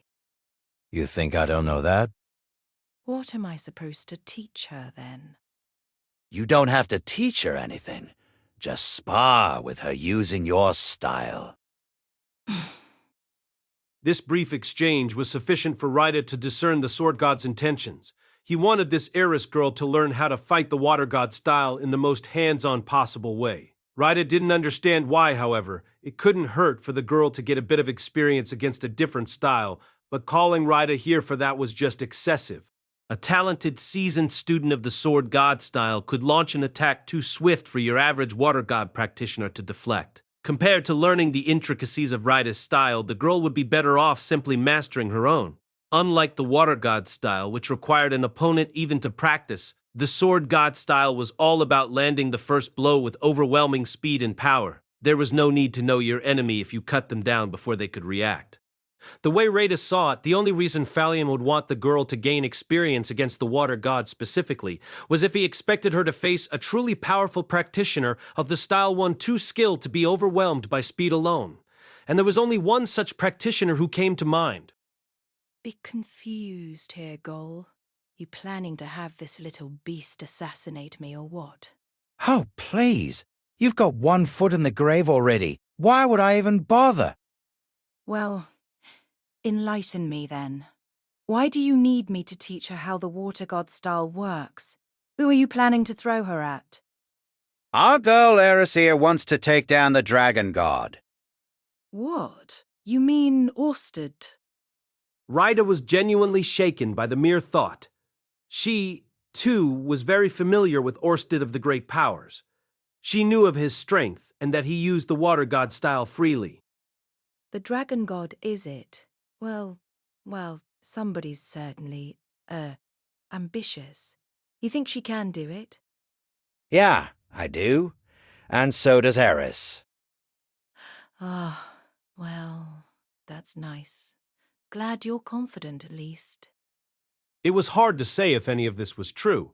The Dragon God ranked second among the 7 great powers. The idea of trying to defeat him struck Rudeus as totally ridiculous, and yet there was confidence on the Sword God's face, and the girl Eris looked as if she had no doubts whatsoever. That was strangely compelling in itself. Rudeus found herself thinking this might be entertaining, at least assuming they were serious. But here's the thing, Gol. I'm not interested in spending time on someone who doesn't have the talent. Let's start her off against my pupil here. All right. I'll play with her once she manages to overwhelm the kid, and if she holds her own with me, then I'll think about teaching her a few things. It was a 3 birds, 1 stone kind of plan. Her star pupil's pride would take a hit, but she'd also get plenty of practice against the Sword God style. And Rudeus would get to take part in something very interesting. For the first time in a long time, she could feel her heart dancing with excitement. She was a master of the Water God style, yes, but she was also an ordinary swordswoman at heart. You heard all that. Isolde, go ahead and fight these two. At the sound of her name, Rudeus' disciple rose to her feet. I'm Nina Phalion, a sword saint. Nice to meet you. I'm Eris Greyrat. With these brief introductions complete, the 3 young women walked silently to the corner of the room where the wooden swords were located. Maybe not. I guess we'll have to see what happens. It was a cheap attempt at provocation, granted, but it never took much to get the young prodigies of the Sword God style fired up. An hour later, Eris was lying on her back in the middle of the hall. Her eyes were open, and she was gasping loudly for air. Isolde had beaten her down completely. Her sword hadn't so much as grazed her opponent. At present, Eris's blade was among the 10 fastest in this entire hall. Her strikes, honed by years of solitary practice swings, boasted speed and power approaching that of Ghislaine's, and the peculiar rhythm of her attacks made them particularly difficult to avoid. She also threw in a few tricks from the North God style, making her all the more unpredictable. All in all, she'd grown far more fearsome than your average sword saint. However, Isolde had warded off everything Eris threw at her and answered them with sharp counters. In the course of their bout, which had lasted less than 30 minutes, Eris had died nearly 100 times. And yet, Isolde was also lying on the ground right alongside her. Her delight at crushing Eris had been short-lived. Nina Phalion had defeated her in turn. Isolde had always believed that the Sword God style was nothing more than a brutish, thoughtless reliance on speed and momentum. She thought it posed no real threat to an expert practitioner of the Water God's refined techniques. Nina had exposed these thoughts for the arrogant nonsense that they were. Isolde had been unable to react to her very first attack, and it had struck the side of her head with enough force to knock her unconscious. The fight had ended before it even began. Well, isn't that an interesting outcome? Without responding, Nina bowed deeply to the Sword God. The word he'd used was interesting. That suggested he hadn't expected Nina to be the last one standing. She felt some disappointment at this, but it was outweighed by her pleasure at demonstrating to her master the progress she had made. She lived for the thrill of victory, no less than any other in this hall. Can't say I agree, Gol. She had anticipated this very outcome from the start. A raging beast incapable of concealing its emotions was the easiest possible prey for an expert of the water god style. Eris was strong, to be sure, and she held enormous potential for growth. But strength wasn't enough. A ball of pure fury stood no chance whatsoever against the water god's approach. Rita had expected Nina's victory as well, with no less certainty. The girl was profoundly skilled for her age, but she hadn't let it go to her head. Most likely the presence of this heiress child had kept her pride in check. Nina, in her humility, had devoted herself to her training, and Isolde in her pride had neglected hers. That was why she'd lost the fight.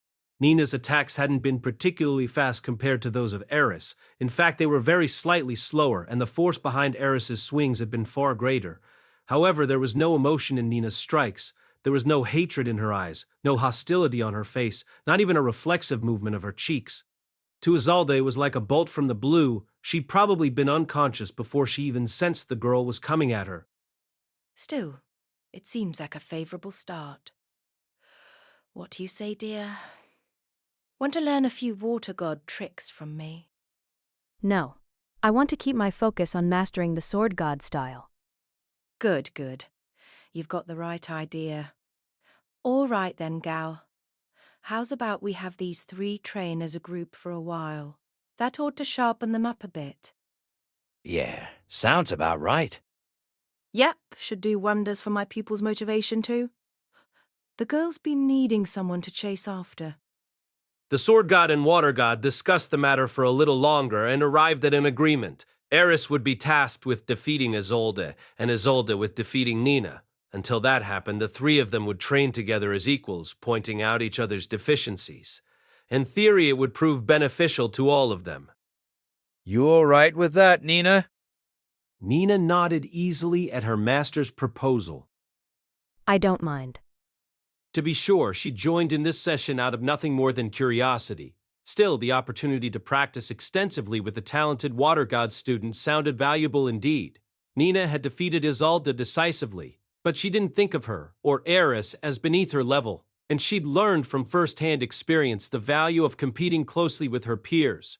If not for Eris's presence in the Sword Sanctum, Nina was certain she would have fallen short against Isolde. All right, let's go with that then. You'll work with your usual teachers in the morning, but in the afternoon you three can group and train each other. Nina nodded quietly, and Eris too responded from the floor. Yes, Master. Isolde was still unconscious, but Rada had no intention of allowing her to decline. From that day forward, Eris began her lessons in fighting against the water god style. A month later, the three of them had settled into a peculiar three-way deadlock.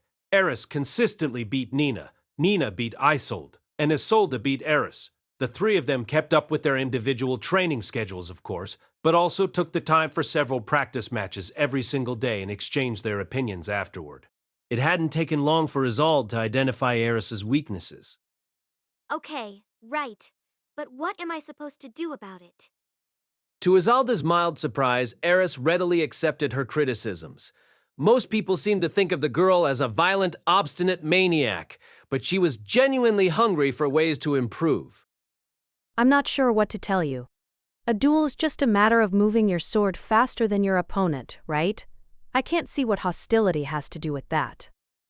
In all honesty, Mina had always found it strange that Eris's default mood was furious.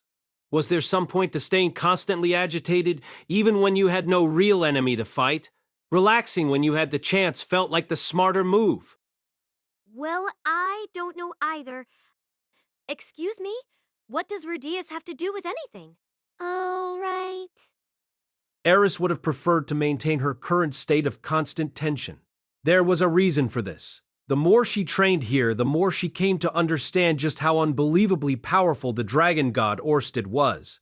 He had used the very same techniques that Isolde did, but his were far more precise and skillfully executed. And she was a water king.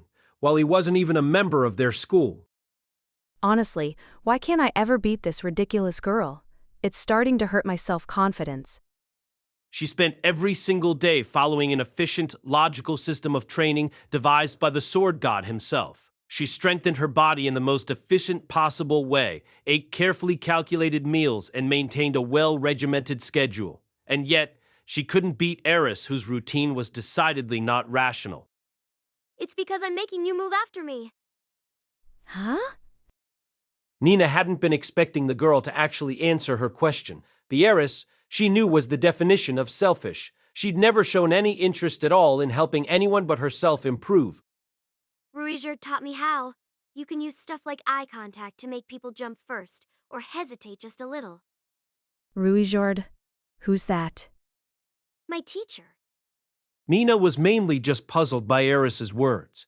She didn't understand what the girl was talking about, but the technique was, in fact, a highly advanced skill Eris had learned from Ruisherd. It had been developed by the warriors of demonkind as a conscious application of certain subtle actions that truly seasoned swordsmen performed reflexively. Of course, this meant Eris couldn't begin to explain how it worked. That's right. Isold's clarification helped Nina get her head around the basic concept. She understood the idea now, but that only made it harder to believe. She found herself glaring at Eris dubiously. From all appearances, the girl had been raised by a pack of wolves in the forest. Nina never would have suspected she was capable of using such a sophisticated skill. Isolde, on the other hand, found the idea much more comprehensible. The water god style was primarily focused on counterattacking, so it had its own set of techniques meant to encourage an opponent to attack first. Well, yeah, but you never move. I'll give it a shot. She was willing enough to attempt this, but she still didn't know how to suppress her hostility. Controlling her feelings wasn't something she'd ever really done before. Of course, she'd heard comments like this plenty of times before. However, Ruijerd had encouraged her to make use of her natural aggression, and his training methods had taken it into consideration. As a result, she'd never felt the need to change. While her hostility might ordinarily be a handicap, she had more of it than most people. She preferred to use it as a resource rather than pretend it wasn't there. I wonder what I should try then. Isold, how do you deal with her? Isold was both talented and profoundly clever. The water god style tended to attract patient and studious types like her. I'll try. This does get frustrating sometimes. Oh. Looks like the sun's about to set. At these words from Nina, the day's review session came to an end. The feeling's mutual. Isolde, any. She meant it too. Now that Eris was actually speaking to her, Nina had come to realize that the girl had a vast and varied knowledge of combat. Apart from her practical experience, she evidently had a smattering of North God and demonkind techniques at her disposal. It was hard to shake her overall impression of Eris as a wild dog in human clothing, but she'd gained a grudging respect for her abilities. The girl wasn't resorting to cheap tricks, she was simply using skills from other schools of combat. Eris's attitude hadn't particularly changed. Normally, she wouldn't have even offered her opinions in a group like this, even when forced to attend it.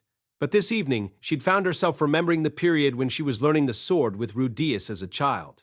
The two of them had often talked about their progress and figured out new ways to improve, just as Nina and Isolde were doing now. This can't be a bad idea if Rudeus used to do it. The logic was very simple, almost childish. But for Eris, it was powerful enough to convince her to actually communicate for once. Thanks for your help today, Isolde. As the three of them approached the point where the path to the guest rooms diverged from the one leading to the lodging house, Isolde and Nina paused for some final pleasantries. Eris, on the other hand, kept right on walking down the path to the lodging house. I'll land one on you tomorrow. Without even turning around, Eris marched on forward. With one final nod to Isolde, Nina hurried after her. Eris, I'm assuming you're going to keep training for a while, but once you're done, remember to at least rinse yourself off. Normally, these words would have passed through one of Eris's ears and out the other. Nina wasn't expecting her to listen, but she said this nearly every day regardless. The girl did get terribly smelly after all. Today, however, Eris didn't just ignore her. Instead, she turned back to glare at Nina with a slightly irritated expression on her face. Is what you said before really true? What are you talking about? You said I could hide my hostility if I took a long bath, ate a good meal, and thought about Rudeus in bed every day. Nina found herself at a loss for words. In all honesty, she'd mostly said that in an attempt to trick Eris into acting a bit more civilized. But in theory, the ability to relax was a crucial part of controlling your emotions. And so, she decided to double down. Yes, that's right. And for another thing, that boyfriend of yours won't stay interested in you for long if you're constantly this smelly. That won't be a problem. I used to catch Rudeus hugging my sweaty old shirts all the time. What? Remembering the young man she'd briefly met once before, Nina tried to picture him burying his face in this strange girl's stinky clothing. It was an appalling mental image. However, she saw that Eris was growing increasingly irritated at her reaction, and wisely opted not to comment further. Look, forget it. All I know is men don't like filthy women, all right?